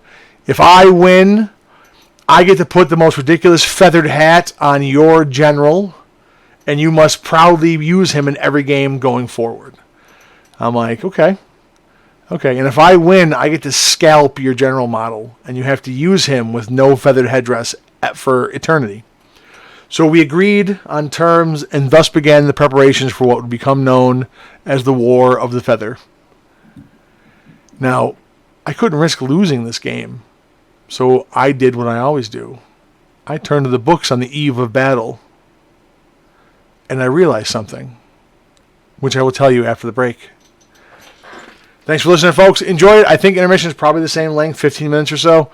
So we're going to start it, and hopefully we'll be back before too long. We'll finish up our conversations about metagaming, alternate rules, and I will tell you the rest of my story. Thanks, everybody. We'll be back soon. See you in a bit.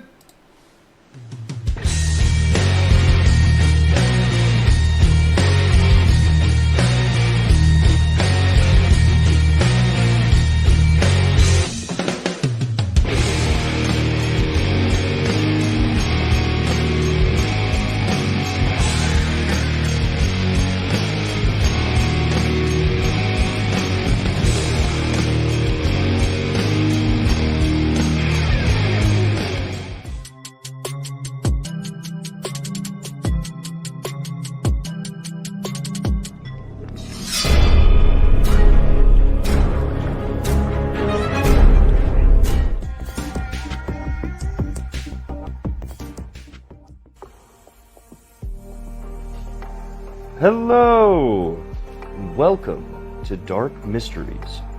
I'm your host, Sean Carroll, and tonight I'm going to be telling you a mystery. A mystery in which you will be attempting to solve in the chat below using yes or no questions, and I will respond honestly until the mystery is solved. Tonight's mystery is titled, A Breathing Mountain. A party was gathered, a dwarven cleric, an elven mage, and a human barbarian. They requested to meet at the dwarven town of Mitesfoot to adventure into a fabled mountain for a top-secret material known as Death's Bone. Their journey was delayed by a bandit attack, but they proved victorious. As they were now not on schedule and now late, upon their arrival, Mitesfoot was gone, destroyed, and almost completely flattened. As they were investigating, they realized there were no signs of life. The dwarf, who was proficient in his perception, then casted his gaze to the fabled mountain, noticing a large portion of it missing. He then began to have a heart attack, dying as a result. The mystery? What destroyed the city? And what caused the dwarf to die? Remember to drop your answers in the chat below.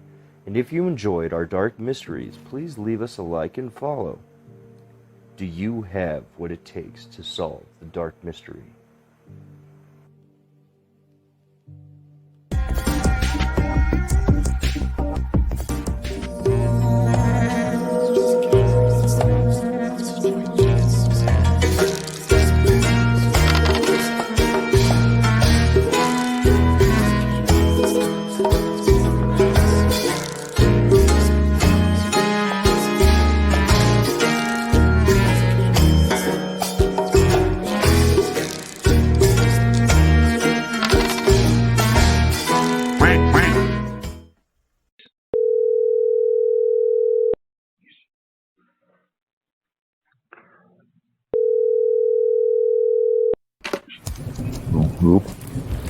Hey there, can you hear me okay? Yes, I can. What can we do for you? Hey, I'm Vic Mascatoni, and my crew and I, we got us a heist up there at old Aldor's place in a couple of nights. Now, Alright. we're trying to slay the dragon on this one, if you know what I mean. So what I need is a few high-quality lockpicks, you know.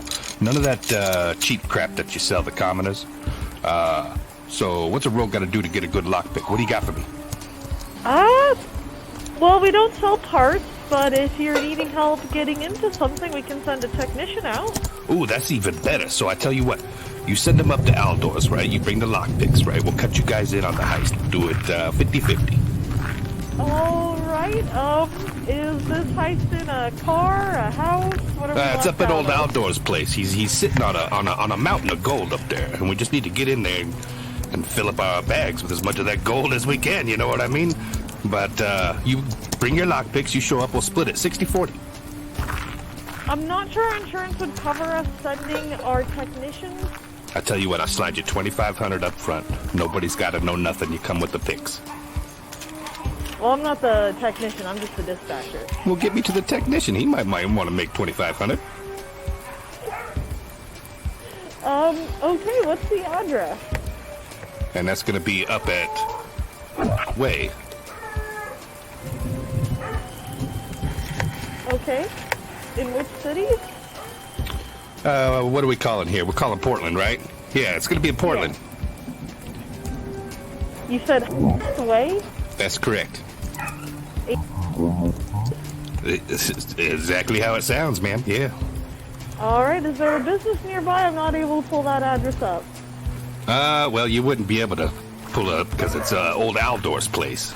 And he keeps it under tight lock and key. Why we need the pics. I don't think we'd be able to assist. All right, well, I'll tell you what. I'll go on down there to the next locksmith and see if they want to make some money. You have a good night, huh? You too.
Hello, this is Spring Hill Suites in Hillsborough. Brenda speaking.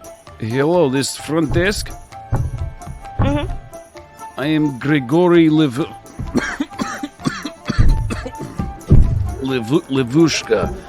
I am 87 years old, and I'm here to this country to visit my great nephew.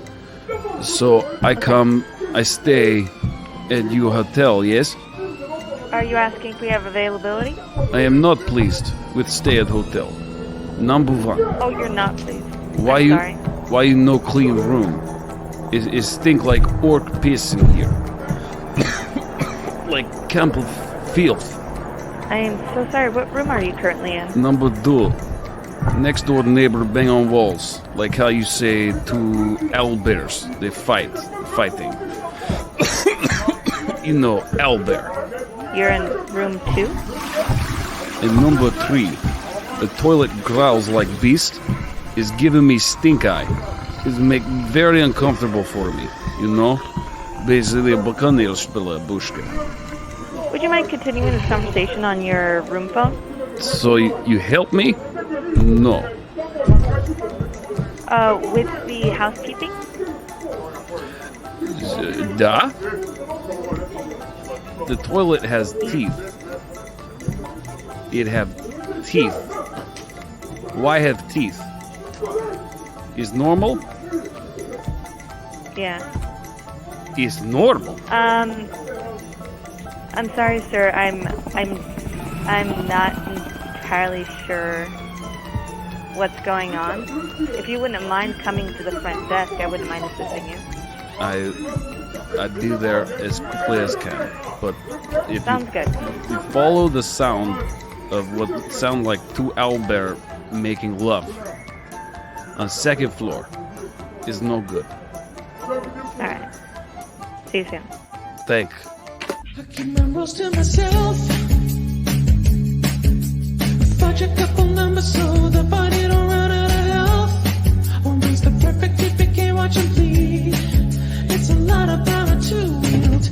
Ooh, gotta balance these conflicts. How other players gonna handle taking licks? Well, not to end their fun till the game is done. Ooh, it's a pleasure to inflict. Get up big and watch the players start to trip out. When they feel they've won, hit them with a stun.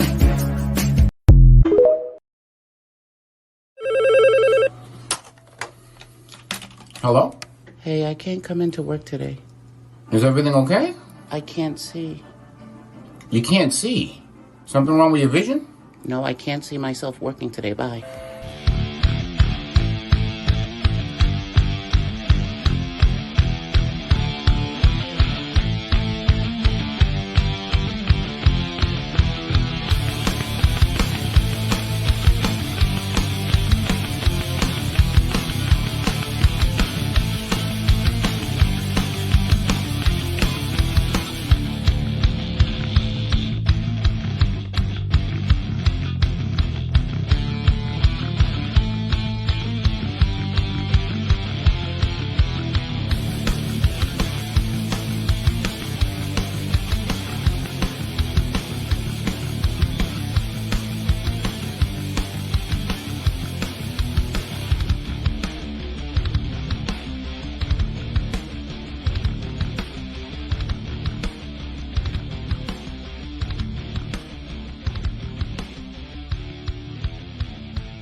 Hello! Welcome to Dark Mysteries. I'm your host, Sean Carroll, and tonight I'm going to be telling you a mystery. A mystery in which you will be attempting to solve in the chat below using yes or no questions, and I will respond honestly until the mystery is solved. Tonight's mystery is titled A Breathing Mountain. A party was gathered, a dwarven cleric, an elven mage, and a human barbarian. They requested to meet at the dwarven town of Mitesfoot to adventure into a fabled mountain for a top-secret material known as Death's Bone. Their journey was delayed by a bandit attack, but they proved victorious. As they were now not on schedule and now late, upon their arrival, Might's foot was gone, destroyed, and almost completely flattened. As they were investigating, they realized there were no signs of life. The dwarf, who was proficient in his perception, then casted his gaze to the fabled mountain, noticing a large portion of it missing. He then began to have a heart attack, dying as a result. The mystery? What destroyed the city? And what caused the dwarf to die? Remember to drop your answers in the chat below, and if you enjoyed our dark mysteries, please leave us a like and follow. Do you have what it takes to solve the dark mystery? Why am I not hearing any sound? I hear you. You hear me? Yeah, I hear you. Are we on? Yeah, I think so. Hey, welcome back, everybody. We're back on. Yeah, I hear you. I don't know why there wasn't any music on that one. I don't know either. What did I do wrong? I don't know. Hold on 1 second. Let me unmute the thing. Let me try that again. Nope. This was show 19. And then there's a 19. Was it 19? I don't know, 18 or 19. Hold on. All I know is it's a disaster. That's what I know. It's a catastrophic failure. Oh, God. I don't know what's going on today. What is the deal? That should be in the intro, right? Why is it not playing the intro? Dude, I got in the elevator today after my IVIJ. Oh, Lord. And it went. I got in the elevator, and I pressed the button, and nothing happened. And I'm like standing in the elevator, like, what's going on? And then the elevator went down to the G1, and the woman comes in the elevator. She goes, "What are you doing?" I said, "I'm trying to get to the loading dock." She's like, "Do whatever you need to do." I've been in the elevator. I don't know what's going on. Oh, God. I don't, like, I think I can hear us. Hang on. Machinery's against me today. Oh, God. Yeah, I can hear us. I don't know why the music didn't play when we came back in. I don't know what's going on. It's just that kind of night. But that's what you get when you listen to the worst podcast and most terribly run Facebook live stream on the internet. The game brought to you by Dungeon Studios. Thank you for hanging out with us. Those of you that did, or people that are going to poke your heads back in, I really appreciate it. Someday we won't suck. And I would like to finish out the second half of the show with my usual energy and mush-mouthedness. Whew, Doc, are we going to make it? How you doing? I don't know. Let's hear the end of your story, and then we get into some rules. We will. I will bore you to. I have plenty of math planned for you just to ruin the rest of your evening. Oh, Jesus. I told you I was evil.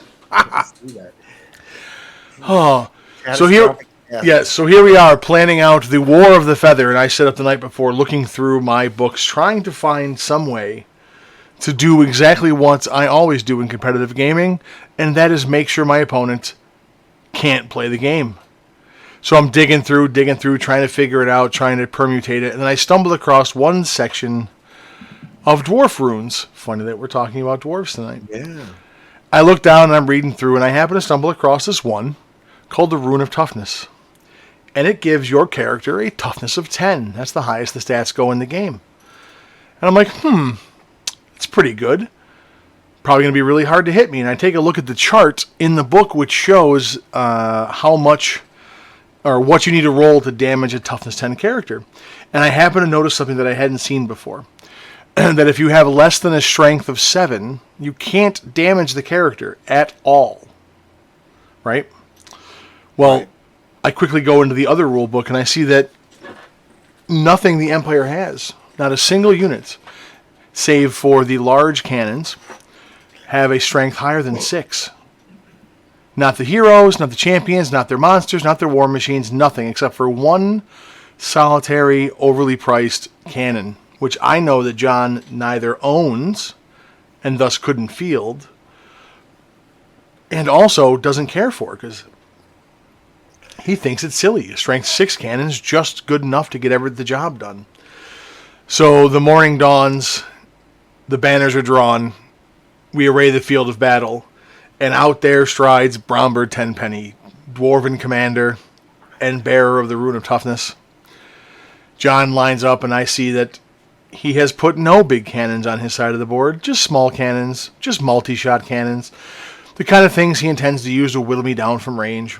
And I decided the best thing I can do is get this party started off quickly, because Warhammer games can go for hours. And I'm like, let's see if I can end this one quick, because I have a habit of doing this. So my dwarven general strides his tender ass out there, just hanging it in the breeze, no backup, no units, no defenses. And John takes the bait. He sends out his leader and his cavalry to run at my general, who I ran out there on accident in front of my legion. He's laughing. I'm laughing. He's talking about where he's going to put the feather on my character. He runs into me. I'm like, oh, yeah, you charged my dude. That sucks.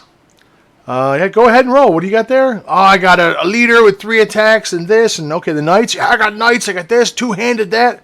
Cool. I go, what's their strength? It's all 6s. Oh, okay, go ahead and roll the hit. I score 8 hits. I was like, now I'm going to roll for wounds. I'm like, don't bother. What do you mean? Well, here, read this item, John. And I slide the Rune of Toughness card over to him. Rune of Toughness gives your character a 10 toughness. I go, John, look at the chart. What happens if you have a 6 strength and I have a 10 toughness? And he looks at it and he goes, I can't fucking wound you! Nope. Not a fucking one. And you don't have a single unit in your army that can do a single wound. Well, I still beat you in combat. I'm like, nope. No, you don't. Because you didn't inflict any wounds. But I inflicted wounds on you.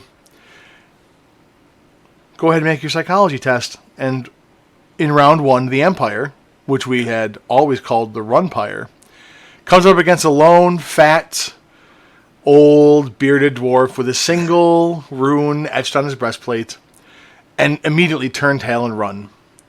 And at that point, John just decided to save himself the afternoon.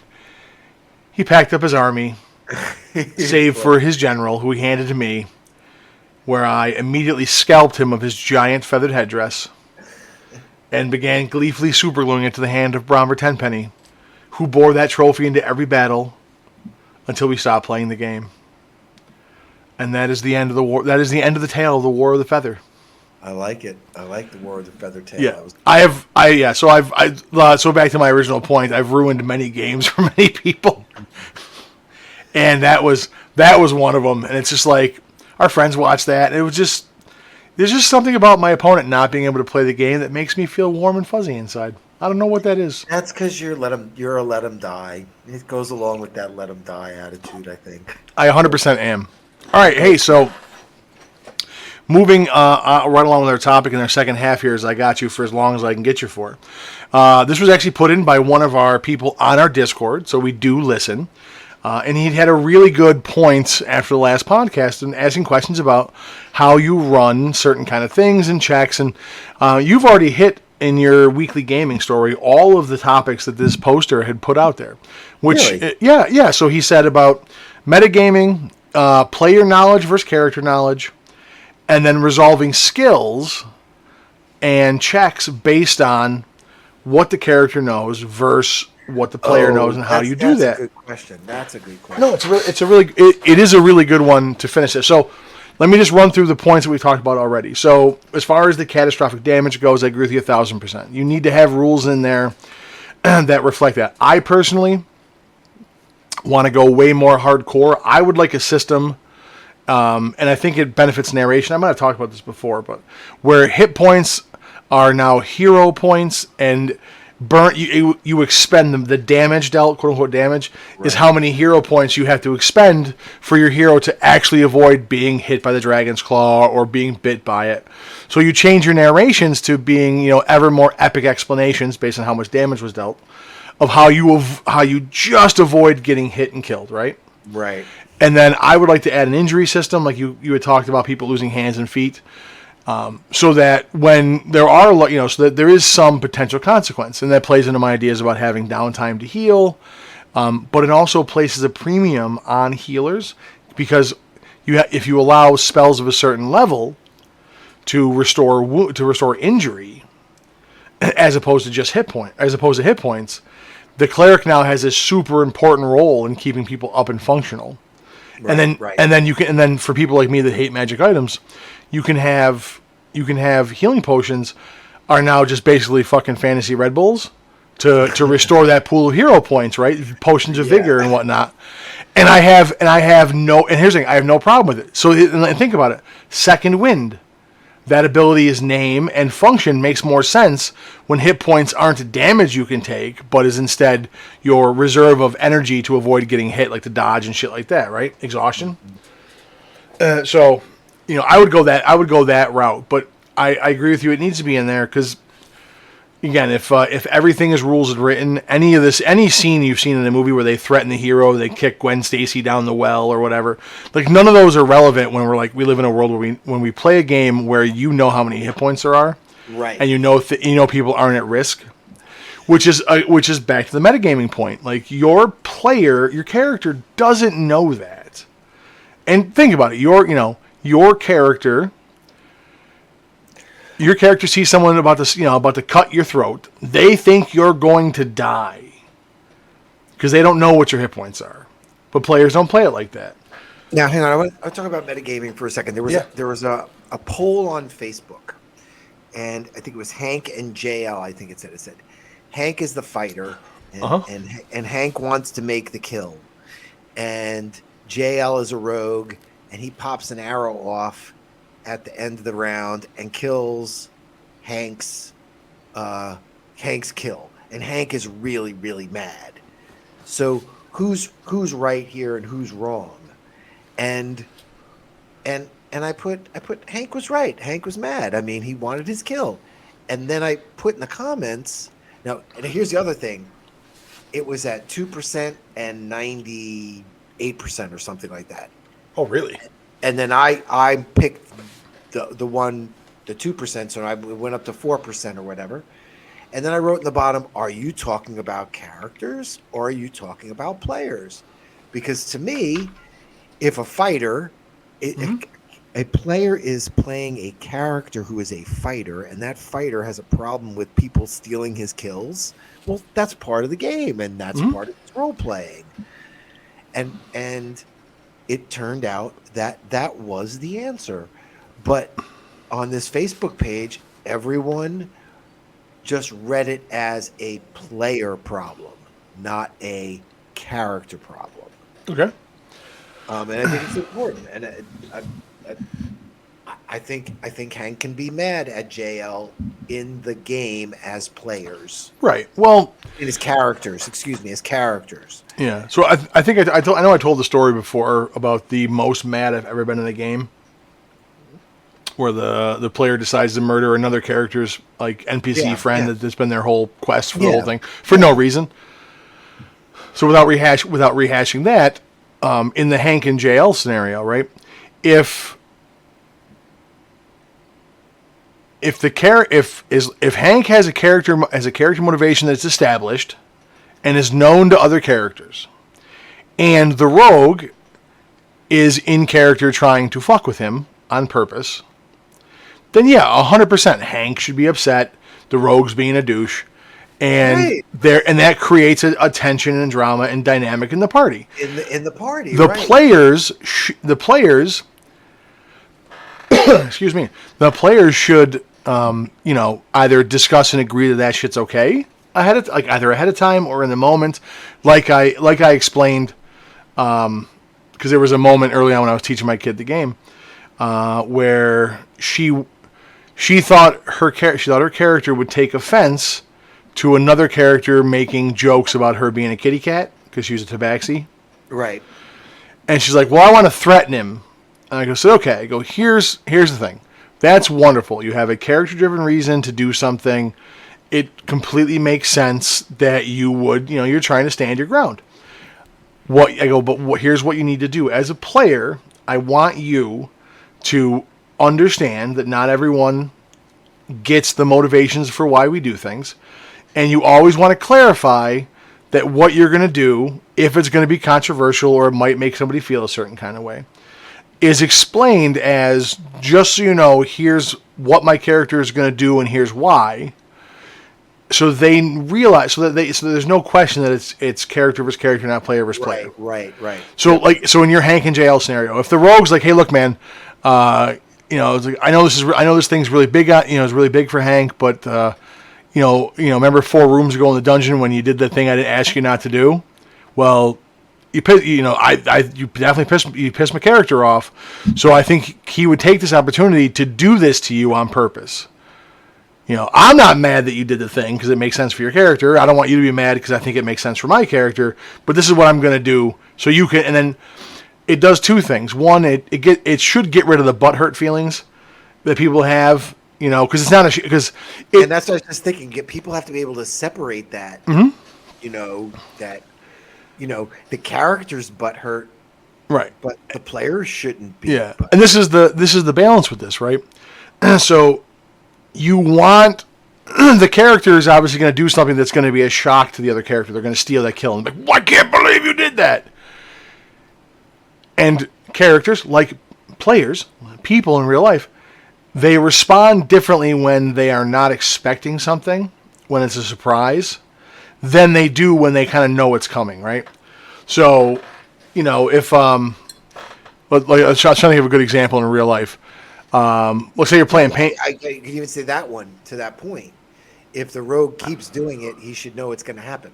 Yeah, it's right. I mean, if it's the first time it's happened, he's going to be upset because it's out of the ordinary. You're going to give an example of that? Go ahead. Yeah. No. So let's take let's take any objective based game, right? Video game, board game, whatever, where you're working with somebody. If they know or have the idea ahead of time that you are going to take an action that will secure you victory points at their expense, and they can kind of see it's coming, they might give you shit about it because they're obviously they wanted the victory points. But if they know you're going to do it, they're expecting it, and when it happens, it happens. They've already processed it. If they have no idea you're about to do that, and you just out of fucking nowhere hit the button and blow their character out the airlock, and they're out of the game all of a sudden, and they didn't know it was coming, their response to that is way different than if they know you're going to do that. Right. Which is why ideally it would be, in a perfect world, players would be good enough at separating real life from fantasy that you could do something with a character that is a shock to get that shock value, so everyone go, oh, I can't believe he did that, which is why you're doing it, obviously. Ooh, excuse me. Yeah, I mean, this is just what just happened with this character. Yeah. It's catastrophic death, the same thing. It goes right to what yeah, so it would be nice if you could play, if you were in a world where your character could do that and get the shock value, but you, like you said, you think it's a player thing, right? So, players need to realize that with each other, and sometimes you have to give up the moment in the game to say, hey, look, just so you know, this is about to happen, and here's why, so that the player doesn't freak out about it. Right. Like that's what I think you have to do that. Now, the other thing you mentioned there was skill checks that person had mentioned on the Discord, and I think that's an important thing. It goes along with this catastrophic damage we were talking about again too, because I always think of the example where, you're trapped out of your house and you got to break in, so you climb in the front window. Definitely have done that a few times. So you climb in the front window, you do a dexterity check. If you fail, you fall. It's not that far. It's a couple of feet. But if you decide to go up to the roof, it's the same roll, but it's definitely a much, much more damage for the same skill, if that makes sense. Or is it the same skill? Like, it should have been more skill to get to the roof. Well, that's where the DC comes in. It's harder. It's harder to get to the roof to sneak in, and there's more of a consequence. But this is where I have a problem with that, because what if it's an easy building to climb? You see, what if it's a DC 10 because the building basically has footholds to climb? Okay. And you climb up 800 feet. Well, then you fail that 10 at 800 feet, you're fucking dead. Right. Well, that's the thing. So then So you wouldn't change the DC because it's just as easy to climb the second floor as the 10th floor, but the consequences are much more grave. So with your example, here's where I disagree with you with how you arbitrated how you resolve the scenario, right? So you don't want to do anything that denies players agency or at least the illusion of it, that they have some option. So what does your player say to you? I didn't get to roll any dice. Right. It definitely took out his agency. Absolutely. Okay, yeah. So that, excuse me. So was he really mad that his character died or just mad that he didn't get to be involved in some direct way? Is that, where's the real issue line? Here's the thing. You're falling 180 feet. It's going to be 18 D10 damage or 18 D6 damage. You're probably going to die. So why not? Split the difference. Say, hey, look, okay. Well, as they throw you off the roof, they're biting you. Maybe you could, I don't know, spread your arms out or, try to break your fall, aim for the hay cart, grab onto the wall, something. Give them a roll and say, look, okay, I'll give you I'll give you a dexterity save, and if you make it, it's only 9d. It's only going to be 12d10, 12d6, kind of thing, right? Or conversely, be like, all right, I'll give you the chance to save yourself, but the vampire spawn keep biting you the whole way down, so keep making your attack rolls, and then when he grabs onto the ledge, and that's what I was saying. That's what in my mind, it was more of I'm not going to go through all these rolling. Let's just do this as a narrative. When he was like, I didn't get to roll anything. Yeah. Well, what's funny is that if it was the other way around and they kicked fucking Strahd off the top of the thing, and he was falling to his death, and you're like, well, I gotta make some rolls, he might survive. They'd be like, no, man, you're fucking cheating us. We kicked him off the top of the tower. You're right. No, look, it can never go both ways. Let me. The skill check thing. No, the other thing I wanted to say about skill checks is to that person, I think I try to stay with passive a lot more than a roll, and maybe it's my old school D&D 1E 2E versions where I feel like sometimes if someone's like they're skilled, they've been doing this, I've seen them do it 1,000 times, it's not going to be a mess up. Now there are cases where I want them to roll a dice because I want the chance for the mess up. But there's other times when this person isn't going to mess up that just because they keep rolling ones tonight. Right. Well, I think the big one with that, and this is a thing that I put in place a long time ago, and feel free to steal it. It's my day one DM advice for today. Is the player doesn't know what their character knows. The character knows what they know. And you, the DM, ultimately know what the character knows, right? So why force them to go on the sense quest? I think I've told that story before too, about 3.5 where you had, you had spot and listen and feel and taste and touch. Right. Hear. But if you know the character knows something, just tell him. Don't make him roll. Or conversely, actually, if you want to keep the dicey feel to it, let them roll, and no matter what they get, unless it's a 1, you're going to give them a certain amount of information that their character would know.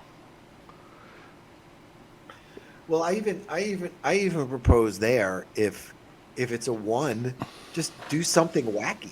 Make it different. Like, well, lie to them, yeah, of course. Yeah, make it something crazy. That's when they remember it different. I'm totally with you on that one.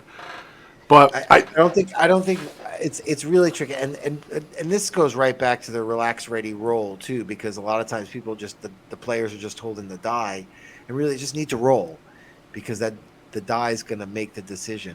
Don't let skill checks slow your game down. Right. Well, but this is the thing. Like I said, if there's a chance for failure, then there needs to be a roll. If there's something to be gained, there should be a roll. But again, you have to understand that the players know what they know. Like the example I used in my my player primer was starting a fire, right? I assume that every person in a medieval setting where fire is literally like a survival tool, survive the cold, cook your food, provide light, and like everyone has some ability to start a fire. Right, and if you want to get in the nitty gritty of it, maybe the pampered noble doesn't know how to do it because he's got servants for that. Sure, okay, you're right, fair enough. But for the most part, everyone knows how to do that. So, do you make them make a roll to start a fire when they make camp for the night? No, it's ridiculous. You just assume they know how to do it. Now, if it's raining out and there's some environmental issues like a storm going on, maybe. But even then, I'm sure they figured out like what do you do when it's cold and rainy. There's got to be some trick that they would know.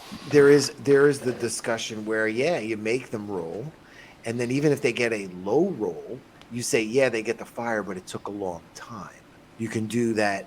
The roll sets the time of the game. Yeah, but that's only relevant if time matters, though. That exactly. But here's heard that used, and we've already talked about the 5e doesn't lend to that time thing at all. No, and then it creates another problem. And I've run into this a couple times because I try to do that. It creates two problems. One, if one person is starting a fire and it takes a long time, then you got to go, well, what the fuck did everybody else do while I was making a fire? Right. And then secondly, and I've had this happen to me, where I'm like, it takes like 30, 40 minutes. Well, I wouldn't have waited that long. I would have just given up. Well, son of a bitch. Like, I don't know that. Well, that's what you rolled. You rolled the 30 minutes, buddy. Right, but that's the thing. But and that's what they say. Yeah. So no, I think like you said, you can save yourself a lot of time in the game, a lot of hassle by having you have to be aware of what the characters know, and it's your job to tell the player what the character knows. Also, and this leads into my next point about skills. Right. This is an internet discussion that's come up a lot. Just because you don't know yourself how something works, or when a player doesn't know how it works, like you can still narrate that kind of stuff. You can still narrate that stuff and still roll. So take like survival for example, right? Like I like watching the YouTube videos where they have a little bush shelter and it's 70 below zero in the fucking Siberian Arctic, and I watch them build the cabin. Like I love that shit. I'm sure it's fake, but I love it.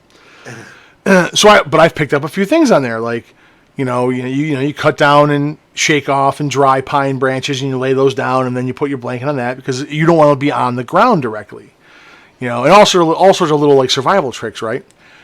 So I didn't know that before I watched those videos. So, but we assume my character knows that shit, right? So if I say, hey, we're gonna make camp, like the DM needs to assume that you know that kind of stuff. And then, and this is, and maybe you make a roll to see how well you do at it. Do you make it too thin? Do you screw it up? Like, does the fire go out? Like, you can modify. I guess you could modify it with a bad roll, but again, only if it's a consequence. If you're camping out in the fall, it's 60 degrees, and you can, and you're not starving, and you have access to dry food. Like, it doesn't matter if you have a fire. Yeah, you have a shitty night. You're cold. Okay. Who cares? Why? Like, what's the point of the roll? Unless you're going to do something with it. But the point I was getting to, and I'm getting a little spacey. I see we're struggling too. The point I was going to make though was this is a classic internet conversation about how do you do charisma checks for persuasion, deception, intimidation, negotiating, haggling. How do you handle that? Because do you have the player roll first, and then when they succeed or fail, they tell you how they did it? Or do you get the player to explain what they do, then make the roll? Yeah, that's an interesting concept too, because I know, and that's also, it's up to it's the type of player too. Like a newbie will be like, well, I want to go in and talk to them and ask them if they can help us. And then meanwhile, an experienced player walks in and goes, I'm going to intimidate them. I'm going to roll this right now. I almost feel like giving it to the person that didn't say roll it, because their head was in the game, and I let the person who said, "Hey, I'm going to roll it. I let them roll it and then fail if they fail their own roll. Because I feel like the person who takes the time to think about the convincing words, maybe that's enough that I don't need them to roll. Maybe that was enough to convince that character. Let me throw this at you though. So I talk for a living. That's my real world job. Okay. Right. So if I play a character that's not, I play the half orc barbarian who's not a talker, right? And another person in the party who doesn't speak, doesn't talk for a living, is playing the charismatic bard. And we say, and we both go and say, okay, I'm gonna try to intimidate or sweet talk, or I'm gonna haggle, whatever the case may be. Right. If my character's doing something that involves talking someone into something or getting information out of them, and how is it fair that you reward me, the no charisma character who doesn't know what they're doing, because I in real life know what I'm doing, and then punish the charisma who knows what they're doing character because in real life they can't talk? You make a valid point. No, I see what you're saying. Yeah. See, that's a good point. Here's the thing. So this is where I think. Then I think the same thing though. I mean, that orc may not have had a good charisma. Maybe he used his intelligence to try. Yeah, but if I've established that orc don't speak much, kind of thing, and I've done nothing, and then I'm like, hey, well, I really got to figure out what we know, and I start, well, I'll ask the barkeep, who he's seen going through here. Well, and then, again, we're into a whole nother realm once you said orc too, because are we in the species friendly world where orcs are readily accepted, or are we in the Star Trek, the Klingons kind of still look? Everyone hates the Klingons. Yeah, I gotcha. So it depends. So, yeah, no, I see. Here's the thing. I think this is where we can remember what we talked about a few weeks ago with the inspiration, the forgotten rule. Right. And I would be all for saying, okay, hey, look, you as the player, this is your reward. You took a moment to think about what you're doing, and you try to act it out, or you come up with a reason why, whatever, good story. You put the work in as a player. I'm going to reward your character with the inspiration die, so that you have access to that reroll if you pooch your roll. Well, I even like that, even if, like I said, where the person does do a convincing acting job, but rolls really crappy, you could give them the inspiration and say, hey, it's a good acting job, but it didn't work, but you can have an inspiration for later. Yeah, fair enough. So maybe that's the way to do it too. Yeah, but I, like you, have done that for a long time though, where if the player says something that makes sense, like, oh, okay, that would be convincing, I'm guilty of it. I don't think about the character involved a lot of time. I want to reward the player for doing that.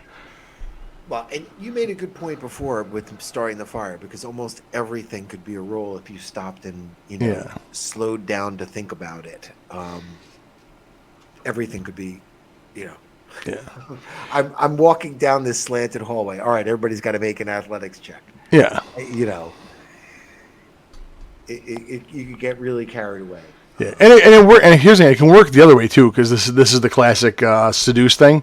Well, I'm going to seduce the gelatinous cube. I roll a 20, it works. No, but I did it. No. Speaking of catastrophic damage. Yeah. Oh yeah. Hey now. Yeah, but no, I think a good balance for that is that you can use the inspiration thing to reward people for putting the work in, but also be free with, be liberal about it when it comes to, like they had a good idea. They had a good idea of how to use the skill to solve the problem, but they had a good idea in that they realized the skill for the reason they gave you could solve the problem. Reward that as much as them acting out the skill to resolve the problem. You know what I'm saying? Like, so, yeah. If someone goes, hey, you know what? I think, all right, if we use crafting to modify that ring, and then we use this skill And then deception, I think we can pawn it off as being somebody else's ring. Like, okay, cool. Like, I don't need you to explain to me how that would work, just that you think these things would work and they make sense. Right. Like, you have to. I guess you have to reward both kinds of play style, because otherwise you create a scenario where the people that are talkers like me are constantly getting the bennies from you, and the rest of the players who are more quiet start to feel like shitbags because they don't get the benefits. They don't get the bonus, the inspiration die. They don't get to be the cool person. They always got to roll for something.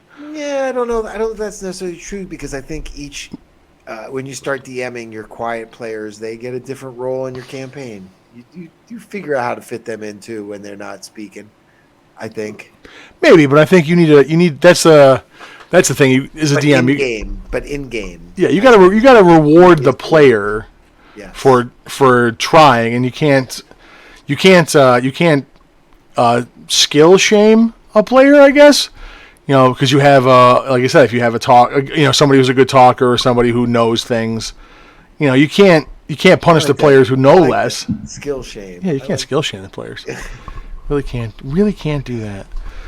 So, all right. Well, did we get all their questions? I think we did. I think we covered. Yeah, we covered all that. We're like 2.5 hours in. We're a hot mess. We're struggling. Yeah, and I'd say I apologize too when you bugged out before, and I had my blackout with my neuropathy. I did a little. Hey, sorry, I'm not so well. Well, thankfully, through the joy. Here's the thing. So, for those of you that have listened to us live, you get to hear all the problems and see us warts and all. And for those people that are listening on our video on demand or listening to our podcast through their favorite podcast app, you just get to skip all that. It's like nothing ever goes wrong, and we do everything perfect. Of course, I now have to go through and edit out that part so they don't know. Have a big blank spot now. Can you put we'll shave that down a little bit. No, just put like wah wah wah wah. Just it'll go. I'll replace it with the engine failing to start. Sound like the womp womp womp womp womp. That's exactly what I needed. Oh God. It's so true. That's exactly what happened. Hey, look, here's the thing though. We do the show in the same format that you're hanging out, that you would have hanging out with your buddies talking about the game, before a session, after a session, even during your breaks. And you know what, man? Sometimes people say dumb shit, and sometimes people just don't say anything. It happens. It happens. One of my darkest moments. I think I've told this before on the podcast. It's one of my darkest moments. My buddy Jamie was going to run a game. He was really excited about it. I really wanted to encourage him, but I worked a shit job with long hours that I hated. It was miserable physical labor. And I would come to the game on Saturday night, the end of my work week, having worked from fucking 7 a.m. until 9 o'clock at night, and now he wanted to play from 10 p.m. till 2 in the morning. And dude, I was unconscious like 30 minutes. I was just, it didn't matter how good or bad anything he did was. I was not staying awake. And at the time I should have just been a better player and said, hey, look, man, I want to support you and I want to be there for the game. I physically can't do it. But you were there for the game. Yeah, I was there sleeping, which is, I don't think that helps. I don't think that helps. Yeah, I'm sure he was a little pissed, but. I definitely heard about it from him for years. He holds a grudge.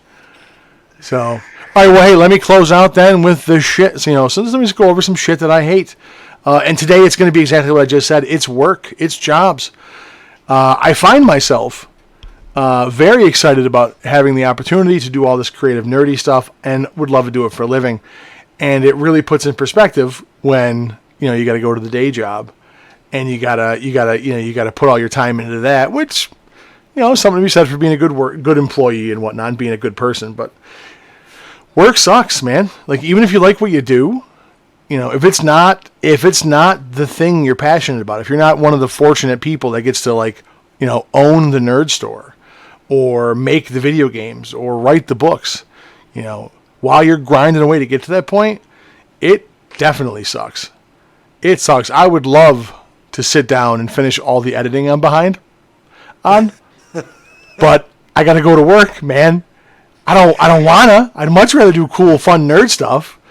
So, work is what I hate. Real life jobs, that's what I hate. If I haven't said it before, I'll say it. If I have said it before, I apologize. And if I haven't, let me put it out there now. One of the things I remember from being a child and going to the pool hall with the old man during work hours. it's a whole other story. But is they always had a sign up that said, a wife and a steady job has ruined many a good pool player.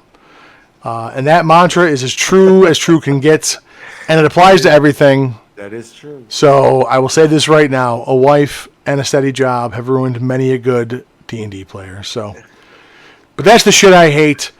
Thank you for being here. Remember to like, share, and subscribe. We appreciate you suffering through this low-energy train wreck of an episode. I think I heard the producer Josh hop in for a few minutes and say, you know what, this will become one of the lost episodes we don't post. I'm not for that. I want to put it out there, warts and all. So please remember to check us out. Hey, it was a very deep confession episode. It was a very special episode. It was very special. That's what it was. But hey, remember to check us out. Like, share, subscribe. Tell your friends. Come back and watch our live stream on Monday. Hopefully we'll be able to put out if we have a guest next week or not, or if we're just going to talk to each other again. Maybe we'll have our shit together. Wouldn't that be wonderful? Or if you have a topic for us, hit us up. Well, that's what I was going to say, Doc, before we head out. We always need playtesters, DMs, and contributors. You could join our Discord and tell us in real time how terrible we are, how bad the show is, and then tell us what you want us to talk about so we can make the show better.